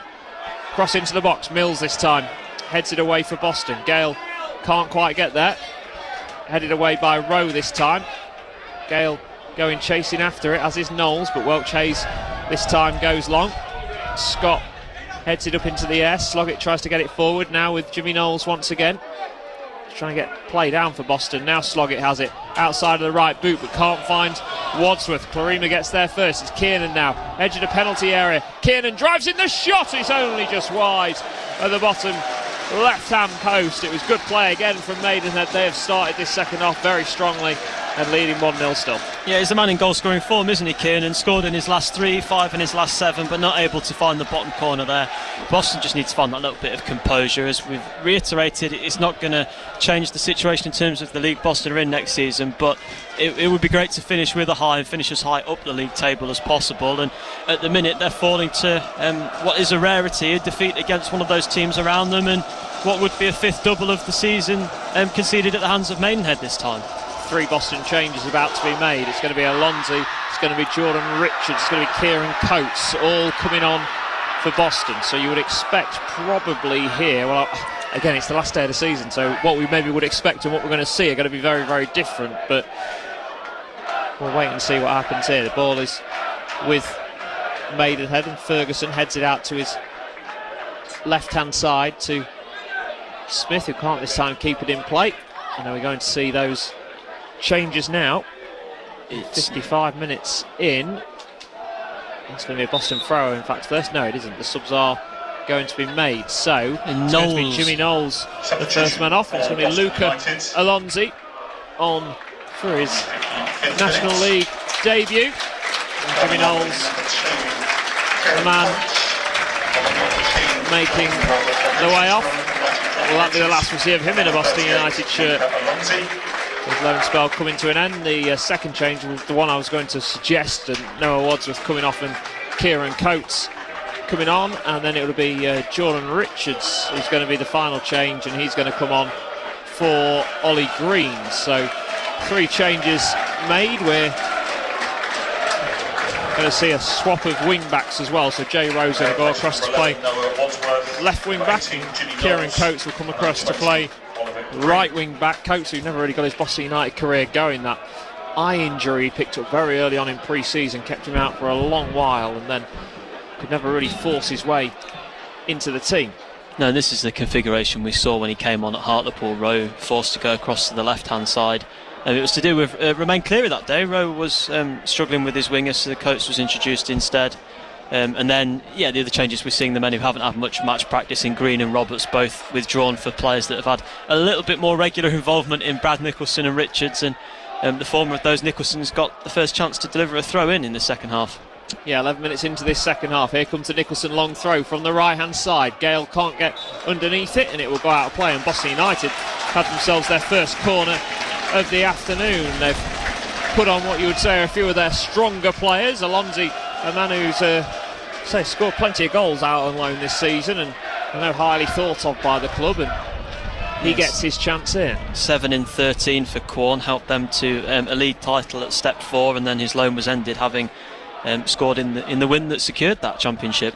Ward delivers the corner in, headed away to the edge of the penalty area. Sloggett tries to get it back towards goal. It's bouncing around, now falls to Richards. Nicholson goes to drive it across goal and fired away again by the home side. Coates, he scooped it up into the air, but he's trying to use his strength, and in the end he gets away with it. Nicholson will fire that one long, and it's one for Alonzi to go and chase after. De Havilland having all sorts of trouble with him. De Havilland ends up on the deck, and Maidenhead come away with possession once again. It's Welch Hayes on the left-hand side for Smith. Richards gets it and wins it back. Ward now trying to go forward once again, but cleared long by Honoriase. Mikulski is once again offside. He is having one of those days. He managed to get the goal, and he'll be happy with that, and he looks like being the match winner at the moment. And he's even asking Zach Mills, do you think I was offside there? Which I think suggests his frustration is maybe getting the better of him. Yeah, Mills, as an experienced head, is just catching him out pretty much every time, isn't he? I think he was asking whether Zach Mills counts as one of the two defenders to play him offside. But just nipped in front again, Zach Mills, and able to frustrate the only man that's found the net this time. I mean, all of those substitutions, we should say Noel's loan spell does come to an end for now. He leaves the club with 24 goals and 16 assists in just 71 appearances, so really, really fruitful. And as much as he hasn't found the net too many times this time, another influential performer. And of course, the most memorable moment for him, the wins against Rochdale and York. Gale does well to win it back for Boston down the left-hand side. Now for Jay Rowe, trying to get it into the penalty area. Sloggett gets into the challenge, but it goes out of play for a goal kick. Ron Mopey's Christian James with you here in Berkshire on BBC Radio Lincolnshire. Boston ending their National League season currently 1-0 down. Mikulski with his 32nd minute header.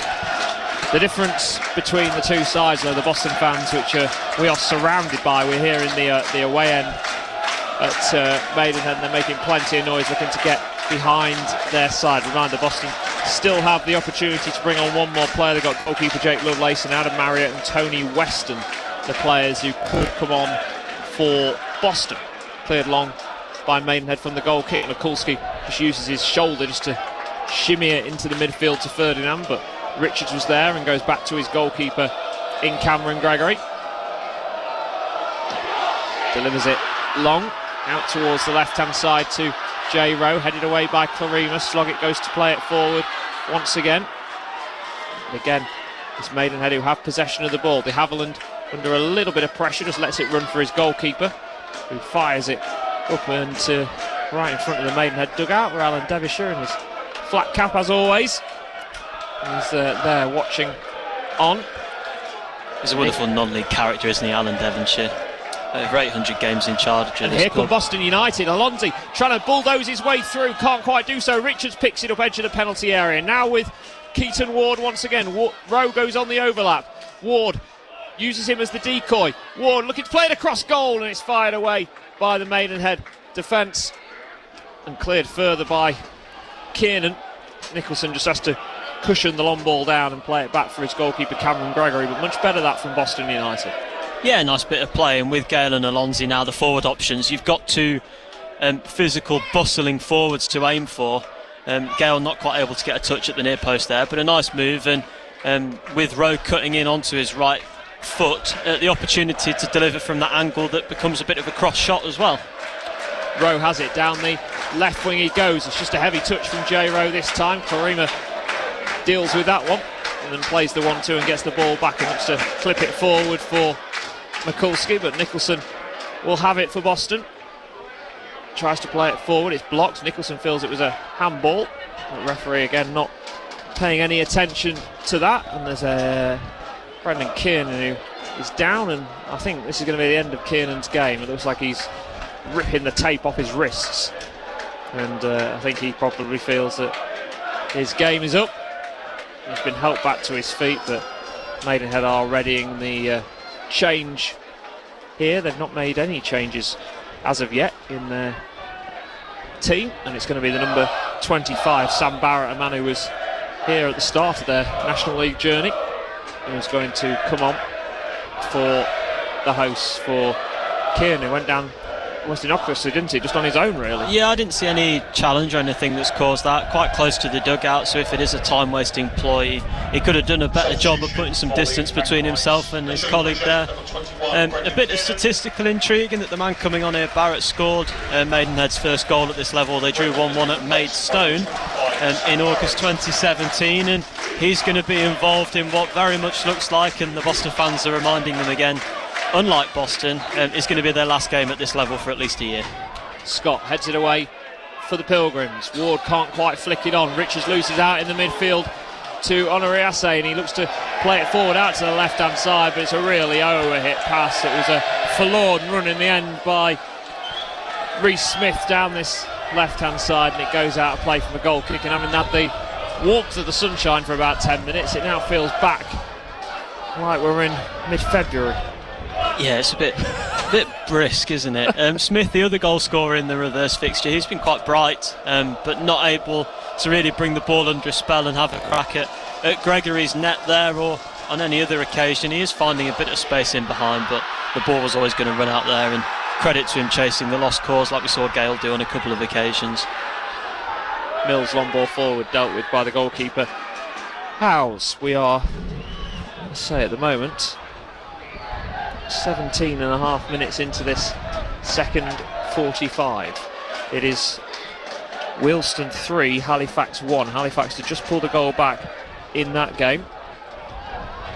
I'd say it's at the moment doesn't really mean anything because Dagenham are winning, so Dagenham are the side that have got it in their own hands at the start of play, and they're doing what they need to do to survive at this level for another season under Lewis Young.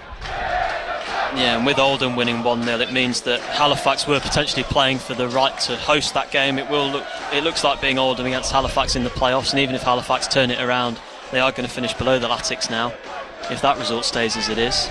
Richards tries to break his way through the midfield, can't quite do so. It's back to Mills on the halfway line now with Scott. No options forward for him, so chooses to go back to Cameron Gregory, all in green this afternoon. And he'll deliver it long, straight down the middle. One for Alonzi to go and chase after. Fighting for it up against Clarima. He's done well, he's gone down in the penalty area, gets back to his feet quickly, does Alonzi. And now with Keaton Ward. Played inside for Gale, does well. Little bit of space for Gale to go for the shot.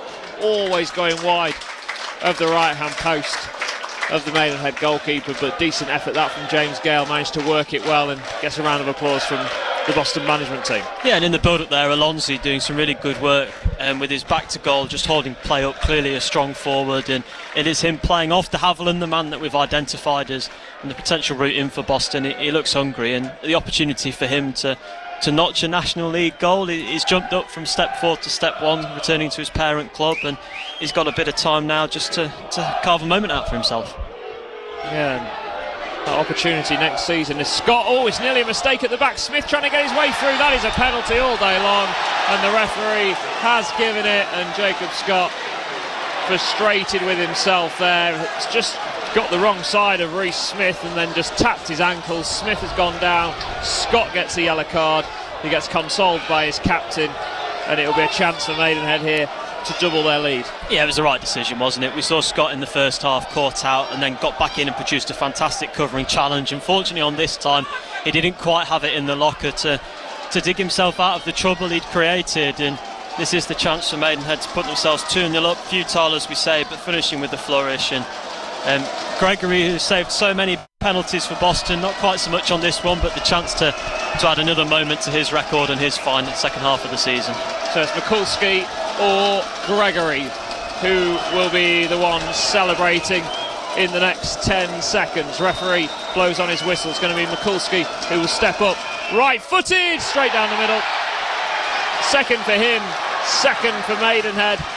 They lead by 2-0 here in Berkshire.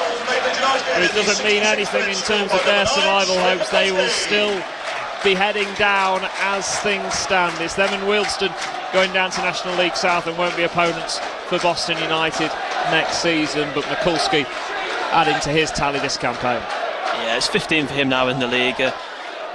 A real wily customer and a man with such Football League experience. Colchester, Forest Green, Newport, Southend.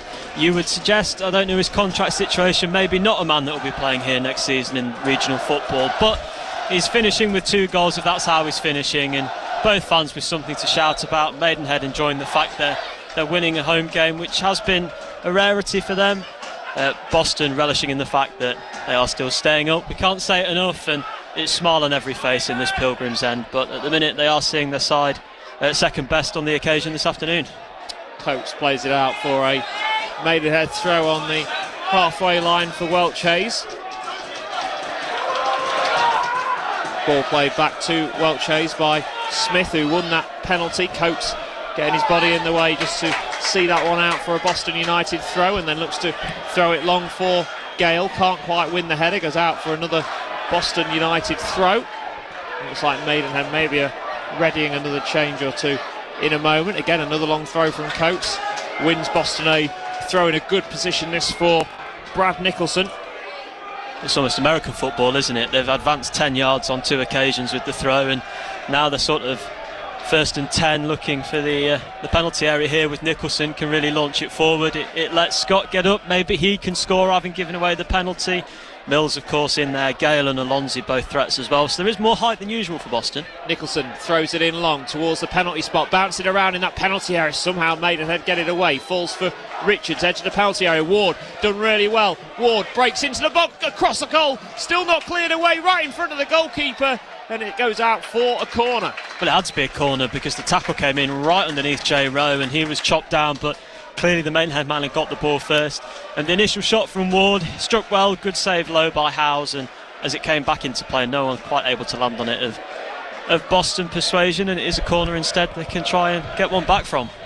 Yeah, it's going to be right-footed in swinger for Boston. Played in towards that near post to Gale, headed up into the air. Mills tries to win it, comes to the edge of the area. Oh, it's a chance for Scott, who couldn't quite get there. Back for Coates, he goes back into the box, and it's catching practice for Sam Howells in the Maidenhead goal.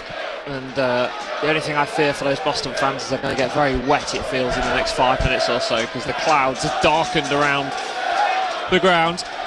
On that open terrace to our left-hand side is the Boston fans who are making all the noise despite being 2-0 down, and here come Maidenhead down the other end. Smith retrieves it for them, and then the ball hits the referee, so it'll be a drop ball for Maidenhead.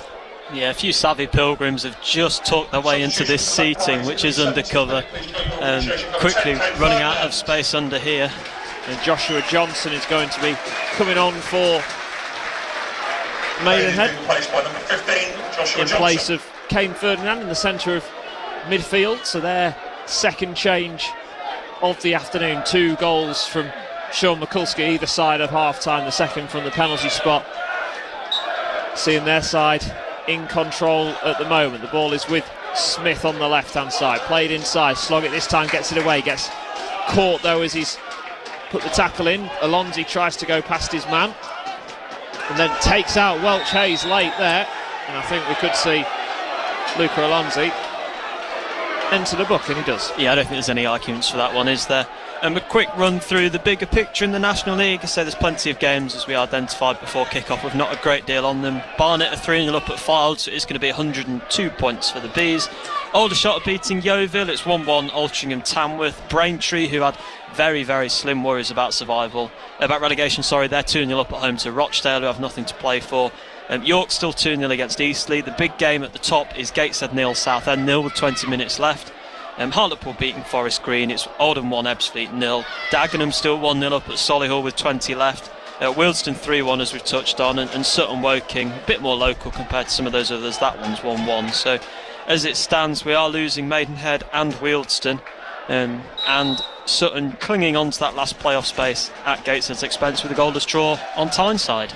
Sloggett can't get the header in, it's fallen to Barrett! Oh, just wide of the post, not too far away at all. Boston have looked like a side that have made a lot of changes this afternoon. They've just not had that intensity that they've had in recent weeks. It is understandable, I guess, that you've had the stress and the tension of what's been going on over the last 7 or 8 weeks in particular, that you might not be able to reach those levels once you've done what you needed to do, and that has been the case so far this afternoon. We've still got about 20 minutes plus added time to go in this game.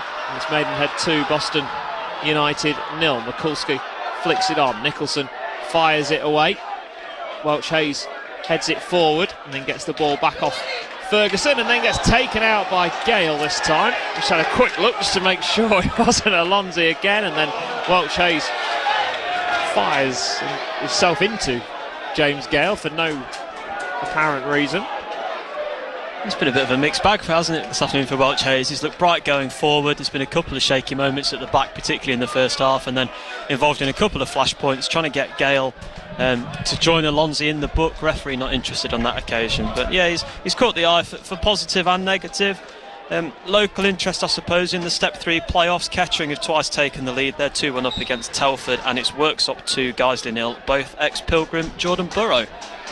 Long ball into the box, Nicholson heads it away for Boston. Oh, it's a mistake from Coates. Scott trying to prevent the corner, can't do so, and it will be a Maidenhead corner, their 4th of the afternoon, and it will be once again the opportunity to load that penalty area. Ferguson will come across to take this once again.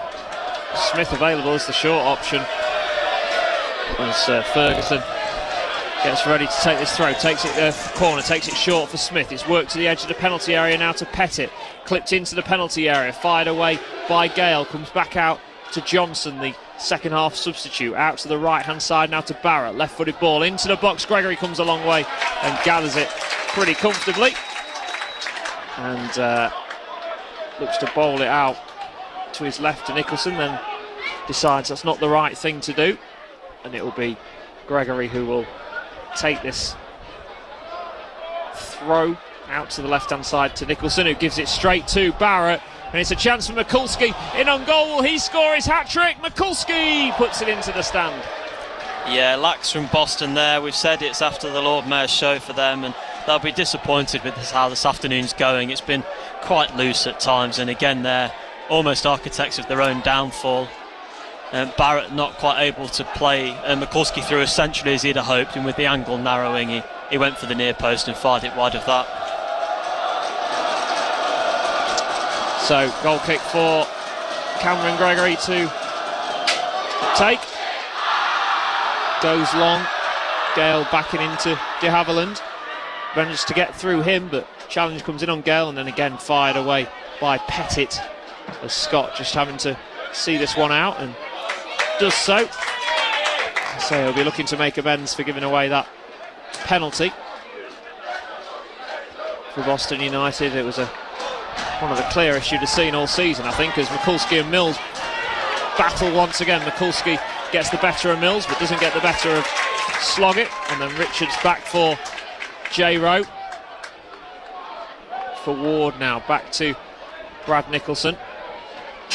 Long left-footed ball, looking for the run of Alonso, who's done well originally, but Onoriase gets there. Fired away once again, and Solihull have levelled things up against Dagenham, so that's now 1-1 again. It does make quite a change when it comes to the relegation places, because that now means that Dagenham will be heading down to National League South, and it will be Wealdstone, who very much like Boston United have done a cracking job to go and save themselves. And the Boston fans very quick to the fact again. The old rivals, of course, Dagenham from those conference days. 20 or so years ago, and the Pilgrims finished the right side.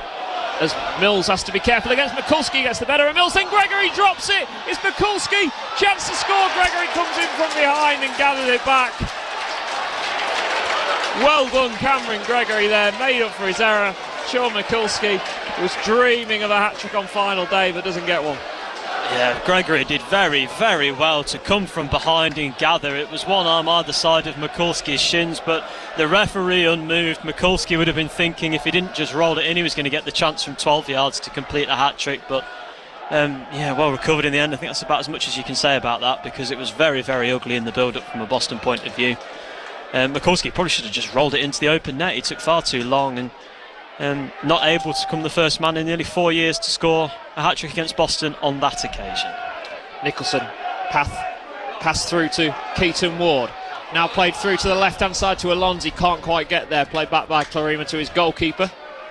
Clears it out towards the left-hand side. Rowe trying to control it, but Barrett straight back at him. Goes back to Clarima. Maidenhead here leading by 2-0 on the final day of the season. They're looking pretty comfortable as they look to end their National League campaign with 3 points. It'll be 3 points which they needed at the start of the day, but won't make a difference in terms of their survival hopes as things stand. As we say, at the moment, it's Dagenham joining them in National League South next year, which will make it quite an intriguing league when you think of the other teams. Torquay will be down there next season, Eastbourne, who are up at the top, down there next season, and Worthing, Dorking, and Ebbsfleet, of course, as well. There's another one heading down there. So it's going to be a throw for Scott to take.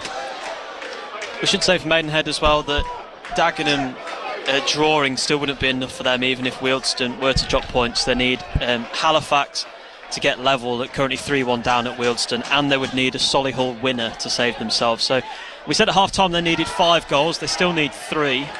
But things are just moving ever so slightly in the right direction for our hosts this afternoon. Not quick enough for them, unfortunately.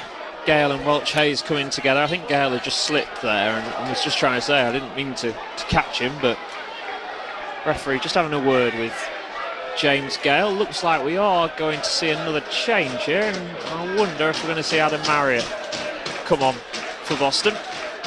It's probably going to No, he just looks like he's just maybe a bit hot and he's taking off one of his layers. I failed to believe that the way the weather's progressing this afternoon, but yeah, he's clearly very warm on that bench. Given it's him, Weston or Lovelace, I suppose, could get a little trot out for the last 20 minutes or so. No, you would suspect Keaton Ward's probably the man to come off, or Gale. James Gale maybe just not risk him getting a red card on final day. I know it's thinking ahead for his time next season wherever he's at, but you don't want to be missing the opening day of next season, do you? I always think as a player, because you're on the back foot then trying to get into the starting 11 as Mikulski. It's going to be a handball. Yes, absolutely. Adam Marriott, it made me a little bit surprised given the changes Boston made. He didn't start today. He's not actually started a game since Eastleigh, the last game of Ian Culverhouse's time in charge. It would be his 38th sub-appearance of the season, behind only Lee Thompson, who made a staggering 42.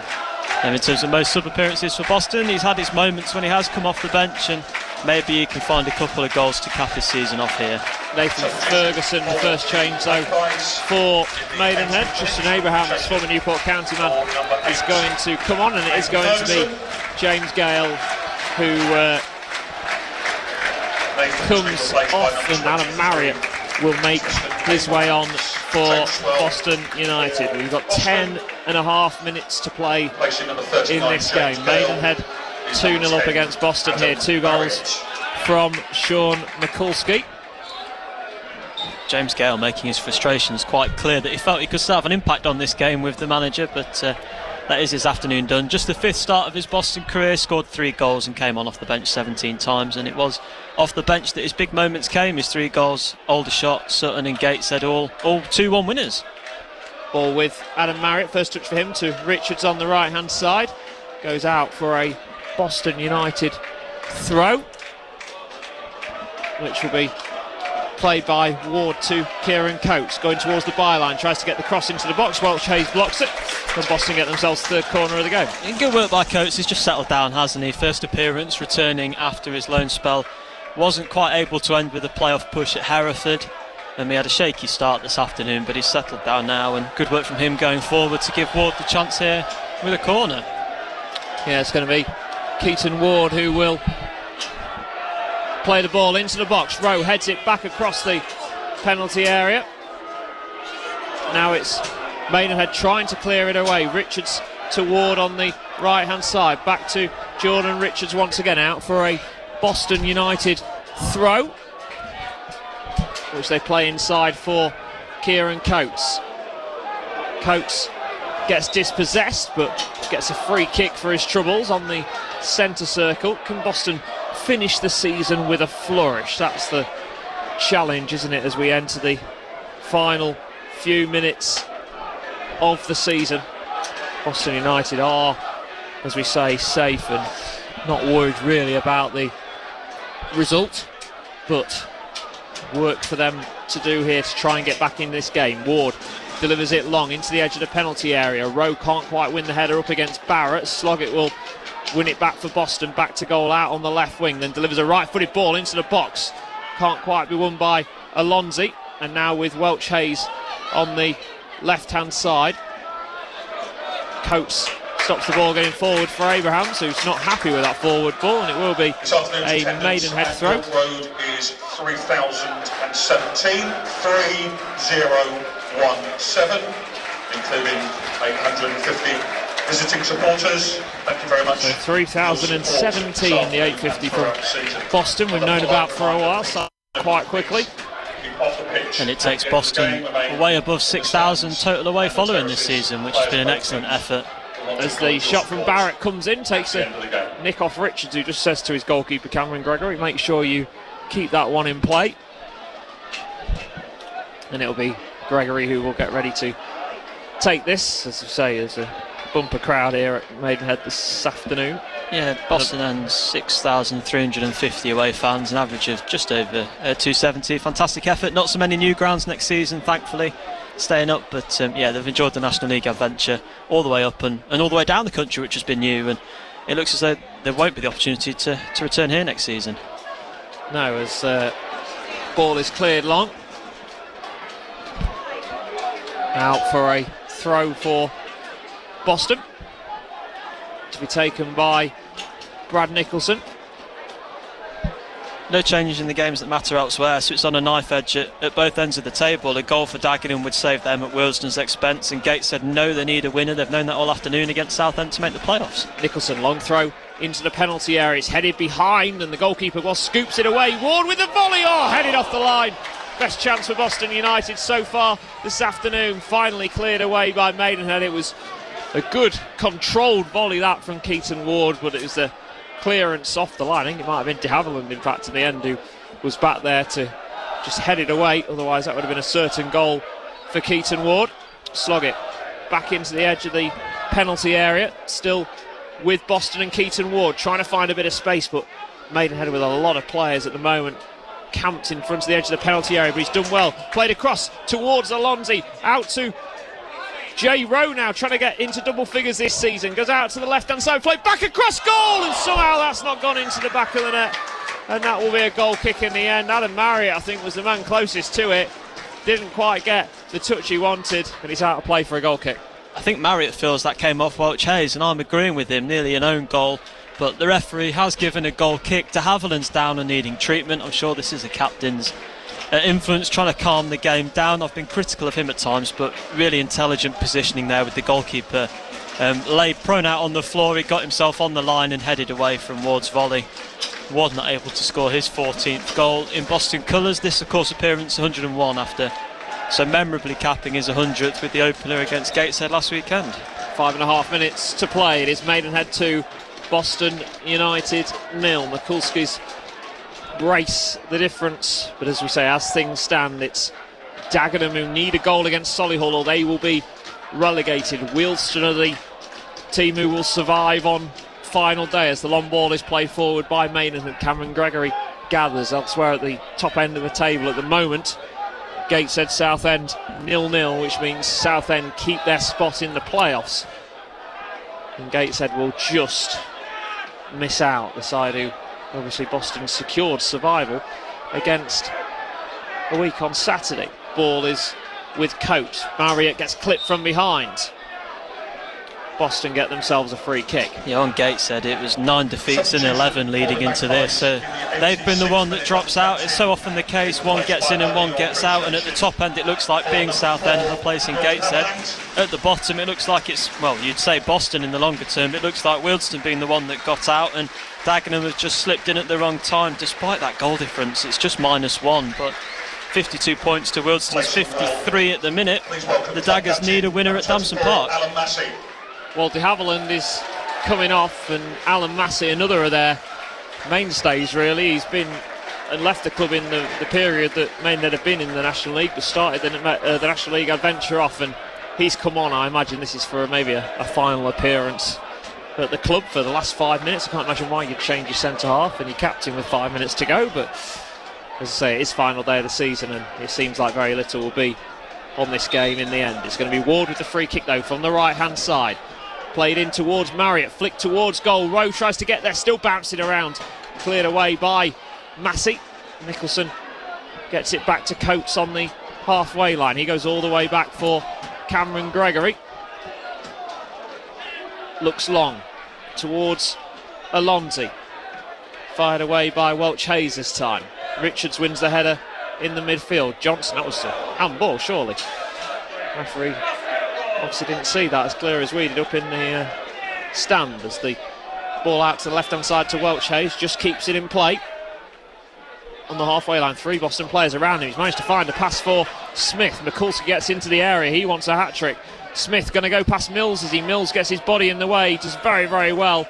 Smith keeps it in play, but Coates can come and sort things out. It's with Jacob Scott now for Boston. Looks for the run of Alonzi, but again dealt with by the hosts' defence, who've had very little. Marriott gives the foul away. To be fair to Maidenhead, they've not had much that they've had their goalkeeper to have to do really in this game. No, there's been a couple of saves, haven't there? There was the Gale one early on, and the speculative effort from Ward, but you can't really argue that Boston have created enough to really deserve a goal and therefore a route back into this game. It was poor defending, both to failure to stop the cross and then defend the 6-yard box for the opener. The second, a penalty clear as day, unfortunately conceded by young defender Scott, and that is the difference. Maidenhead have done all they can. They're going to finish the season, it looks 6 unbeaten and 4 wins in those, but it's not been enough to recover the position they'd left themselves in the middle of March. The ball played into the penalty area. Mills will clear it away at the second attempt. Alonzi trying to see it down, again headed away by the hosts. Fired long by Rowe towards Alonzi. Oniriase gets in the way once again, fires it into the stand there as we enter the final 90 seconds of the 90 minutes as the ball comes back from the supporters. Nicholson had grabbed a second ball. So as we say, Solihull Moors, Dagenham and Redbridge, all the games near enough at around the same spot. So all around the 89-90 minutes. We'll keep an eye on what happens there, because it could have big implications to who plays Boston United in the National League next season. At the moment, it will be Solihull relegating Dagenham and Redbridge. But, as we say, one goal. You'd back something to everything. change across the 2 games, wouldn't you, at both ends of the league? Solihull the one to look at the bottom end. Nicholson, long throw into the penalty area. Cleared away, Sloggett will get it. Plays it back out to Nicholson on the left-hand side. Nicholson going infield. Tries to go past a couple of challenges. He's done well, Brad Nicholson, still holding on to the ball, and then loses out. Won back by Richards, and Maidenhead, they will fired it away, and it gives Abrahams a chance to move forward down the left-hand side. He looks to play the left to right ball to Mikulski. Can his touch be good? No. Sloggett gets there in the way. Barrett has it out on the right now for Maidenhead, looking to end the season with a flourish. Barrett curls it wide of the post, and it remains Maidenhead 2, Boston United 0, and we are about to see how many minutes of added time there will be. We've been a game where we've not had the physios on at all, have we? I don't think in the game we've not seen either side need treatment. We've obviously had the substitutions, and even the penalty, it was quite quick. It was an obvious decision. The booking was made and the ball was on the spot quite quickly as well. It was not a long wait between decision and penalty being scored by Sean Mikulski as Gregory clears the goal kick. It's now played back to Welch Hayes. Long left-footed ball forward. Mills heads it away, gets clattered on his way down. He's just landed awkwardly, Zach Mills, but he's going to make his way back to his feet. Now Marriott goes chasing after it, but Massey goes back to his goalkeeper. Cleared long by Howes. Headed by Nicholson to his left-hand side to Jay Rowe. Unfortunate for him if he can't get to double figures. It's been a fantastic goal-scoring season for Boston's usually right wing-back, playing left wing-back in this second 45. Nicholson looks for the switch of play out to Kieran Coates, takes the touch in field, then goes back for Jacob Scott. Now to Richards. Marriott has it. Out to the right to Scott. Good football this from Boston. As we're into injury time, I didn't see how long there was injury time. Christian, I don't think we've had one, and Craig Singleton in front of us is agreeing with that. Ball into the box. Rowe tries to get there, turns left-hand corner of the penalty area, into the edge of the area to slog it. Can he get a shot away? He can't. He plays it for Coates once again. Boston trying to get something in. Ball into the box. Oh, cleared away again by Maidenhead. And Ward can't quite get on the end of it. And it's going to be played forward, and now it's a counter-attack for Maidenhead. Are they going to finish the season with a third? It's Abrahams! Sits Gregory down. Abrahams scores a third for Maidenhead, and Boston have been flat on final day. Yeah, he played it round his marker, didn't he? Mills just showed him which way to go. Gregory completely wrong-footed as well, and he's actually just picked his spot with half the goal to aim at. Maidenhead are going out of the National League this afternoon, but they're signing off in style. 3 points, 3 fully deserved goals, and Boston will be pleased that this game hasn't meant too much to them, because they have been flat, as you say. They've made the changes and it hasn't come off, but with eyes on elsewhere, it's given Maidenhead the freedom to express themselves, and I'm sure the home fans will be wondering if they'd produced a little bit more of this, whether they could have had a bit more of a say this afternoon. Yeah, looking elsewhere, there's 6 minutes of added time between Solihull and Dagenham at the moment. Dagenham need a goal to survive. It's going to be Smith coming off now for Maidenhead in the final few moments. He's been impressive down this left-hand side. Yeah, he's been really strong. Mikulski's got the goals, but he's been the more influential of the front two, really. And it's frustrating for Boston, that, because it came after what's really been their best bit of attacking play all game. They weren't able to fashion the chance to halve the deficit, and in the end they're picking the ball out of the net at the other end. Owen Cochrane, the man coming on. So yeah, 6 minutes of added time, Solihull Dagenham. We don't know how many minutes of added time there are here. Wealdstone are 3-1 up against Halifax, so not much jeopardy in that game. As Marriott wriggles through. Marriott plays it, overhits the cross. He kicks the advertising board with force. He's frustrated with himself, because again he did really well to wriggle free of his man, but just that final ball, final delivery not there. Yeah, no composure was there, and he couldn't lay off Coates. He probably could have had it go himself. Marriott, an accomplished finisher, but didn't really execute either option there at all. And it is eyes on elsewhere. Wealdstone have finished. It's all about Solihull and Dagenham, isn't it? If Daggers can score in the 3 injury time minutes remaining, they're going to save themselves. And in the playoff picture, Gateshead have got another 5 minutes of added time there, 3 into 8, to try and find a winner against Southend that they've not been able to find in the first 93. Ball clipped forward, cleared away by Welch Hayes for Maidenhead. Joshua Johnson gets it and gets the free kick on the halfway line. Say full-time score starting to come in. We'll run through them all at the end of the game, but it's still at the moment Dagenham who are heading down, as there is the final whistle. Then the curtain comes down on Boston United's season. It's not ended today in the way Boston would have wanted, but overall this season, if you'd have said from before the fact that Boston United are going to be a National League football club for a second season, I'm sure, Christian, you'd take that. Well, that was the job, wasn't it? We knew coming here Boston were going to be safe. We didn't have to listen to the last 2 hours of football to know that, but they are safe. It is job done. They'll be disappointed this afternoon, but they can look back on a fine end to the season, a fantastic run to safety, 9 wins in 13 as it's ended, and I think in the end 19th place and what is looking like being 3 off the drop, potentially 2, is probably about a fair reflection of where Boston are. Well, just keep an eye on what's going on elsewhere. We're going to head across to the other end of the pitch to speak with the Boston United manager. I think there is a banner which is going to be unfurled by the Boston United staff by the looks of it, which the players are going to have. It's upside down. A photo of in front of them, which isn't a good start. No, I think it's a thank you, isn't it, to everybody. And the Boston United fans are going to make their way. Boston United players and staff are going to make their way in front of us. It's been a terrific effort, and I think it says thank you for your fantastic support, and that's obviously something that's been pre-planned and thoroughly appreciated by the 850 here. As they make their way over, the Boston United fans unbelievably happy with what they've seen, and says thank you for your fantastic support. We really appreciate you all, and that's certainly the case of the Boston United players who have put everything into these final few months of the season in particular, and that's led to them securing National League safety. Adam Marriott just going across, seeing a few of the supporters. He's handed a young fan, I think, is going to be handed his shirt.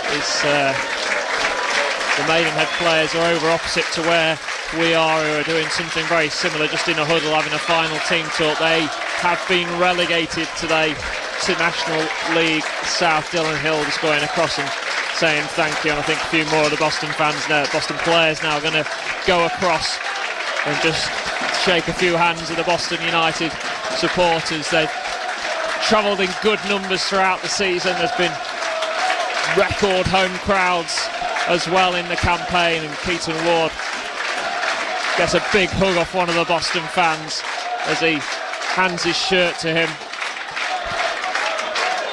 And it's always a weird one at this stage of the season, isn't it, Christian? The result really today does not matter in the slightest to Boston. No, it doesn't at all. The celebration, the moment, the big occasion was last weekend, wasn't it, at home to Gateshead, and fantastic to have had that moment as well. And as the players are all lining up behind that thank you, and actually having a picture with the fans behind them, which is fantastic. But no, it's been a protracted celebration of the work that's been done. The work has been completed before today, thankfully. This would have been a wholly different game and a wholly different Boston team had they needed the result. They've had the freedom to change things up, as Dylan Hill tries to avoid missing out on this photograph.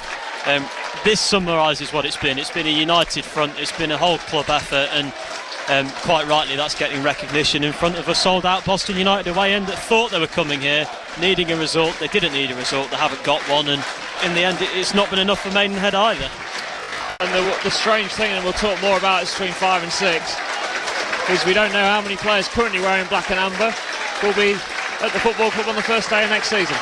No, we don't, and there'll be favourites in there. There'll be players that have had a big impact that won't be off the terms, or will be off the terms, and will choose to take some elsewhere. So savour these moments. They don't come around very often. A day with no pressure, just immense pride. I think that sums it up really. The fact that Boston have been able to come here and completely get away with losing 3-0 and a flat performance that is reminiscent of that first half of the season, but it doesn't matter. It's job done. It's disappointing enough, but Boston are safe, and we felt at 5 o'clock at Maidenhead, if that's what we were saying, it had been a fantastic season, and there's no doubt that's what Boston have enjoyed.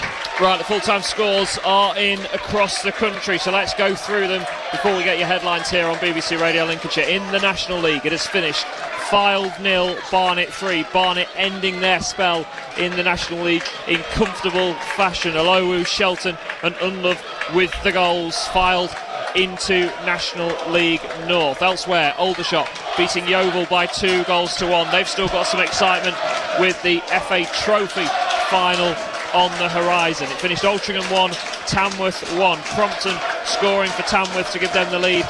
Newby levelling for Altrincham in that one. Braintree through Lisby, Brace keeping them in the National League again next season. 2-0 against Rochdale, who are heading for the playoffs, as are York City, who won 2-0 at Eastleigh. Ollie Pearce, the league's top scorer, once again finding the back of the net. A nervy afternoon at Gateshead, but Southend have done the job. They are into the playoffs. A goalless draw there sees them into the playoff places.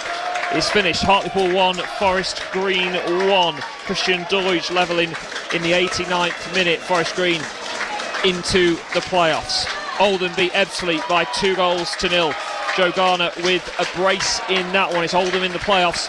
It's Ebbsfleet back to National League South. Now here's one of the big scorelines. Solihull 1, Dagenham and Redbridge 1. Solihull's leveller through Emmanuelson Duku means that Dagenham and Redbridge have been relegated this afternoon. Elsewhere, Sutton 1, Woking 1, and finally Wealdstone, massive result for them, beating Halifax by 3-1. Mustafa Carriol amongst the goal scorers there. It means a bit like Boston United, they have had a fantastic end to the season, and Wealdstone survived 52 points, relegating you this campaign. Dagenham and Maidenhead both on 52, going down along with Fylde and Ebbsfleet. Boston ending the season in 19th place, 55 points for them. Wealdstone on 53 just below them, and it was Yeovil and Braintree who finished just above them. The Boston United players are making their way towards the dressing room. The Boston United fans are making their way back towards Lincolnshire. It's just hit 5 o'clock. Let's get your headlines. Hope. Oh, very special. Smashes it in. Have some of that. And glory. Oh, what a finish that is. On the turn, on the half volley, and he fires Boston United's second goal into the back of the net. Hope and glory. BBC Radio Lincolnshire. Well, the National League season is over. All the drama happened last week. There wasn't much on the game today for the Pilgrims. Lots of changes made, and it showed in defeat here at Maidenhead. It's going to be played forward, and now it's a counter-attack for Maidenhead. Are they going to finish the season with a third? It's Abrahams! Sits Gregory down. Abraham scores a third for Maidenhead, and Boston have been flat on final day.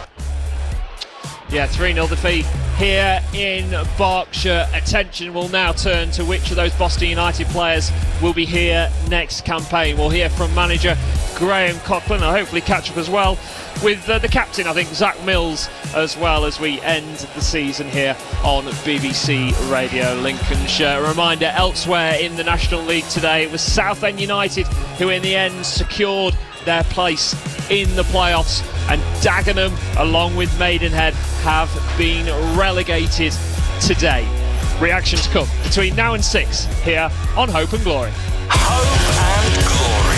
BBC Radio Lincolnshire. Yeah, the Boston United fans have just made their way towards the exit. There's quite a queue. It is a narrow little pathway behind the stand which you have to head down to make your way out of the ground, and that's what a lot of the Boston United fans are doing at the moment. Christian, we're going to head across in a moment or two to speak with the Boston manager Graham Coughlin. Always a strange interview to do, really, because yes, the game, of course it matters, you want professional pride to take place, but in the end it's not really the big talking point. It's not what Boston fans on the way home in their cars on the coaches are going to be talking about.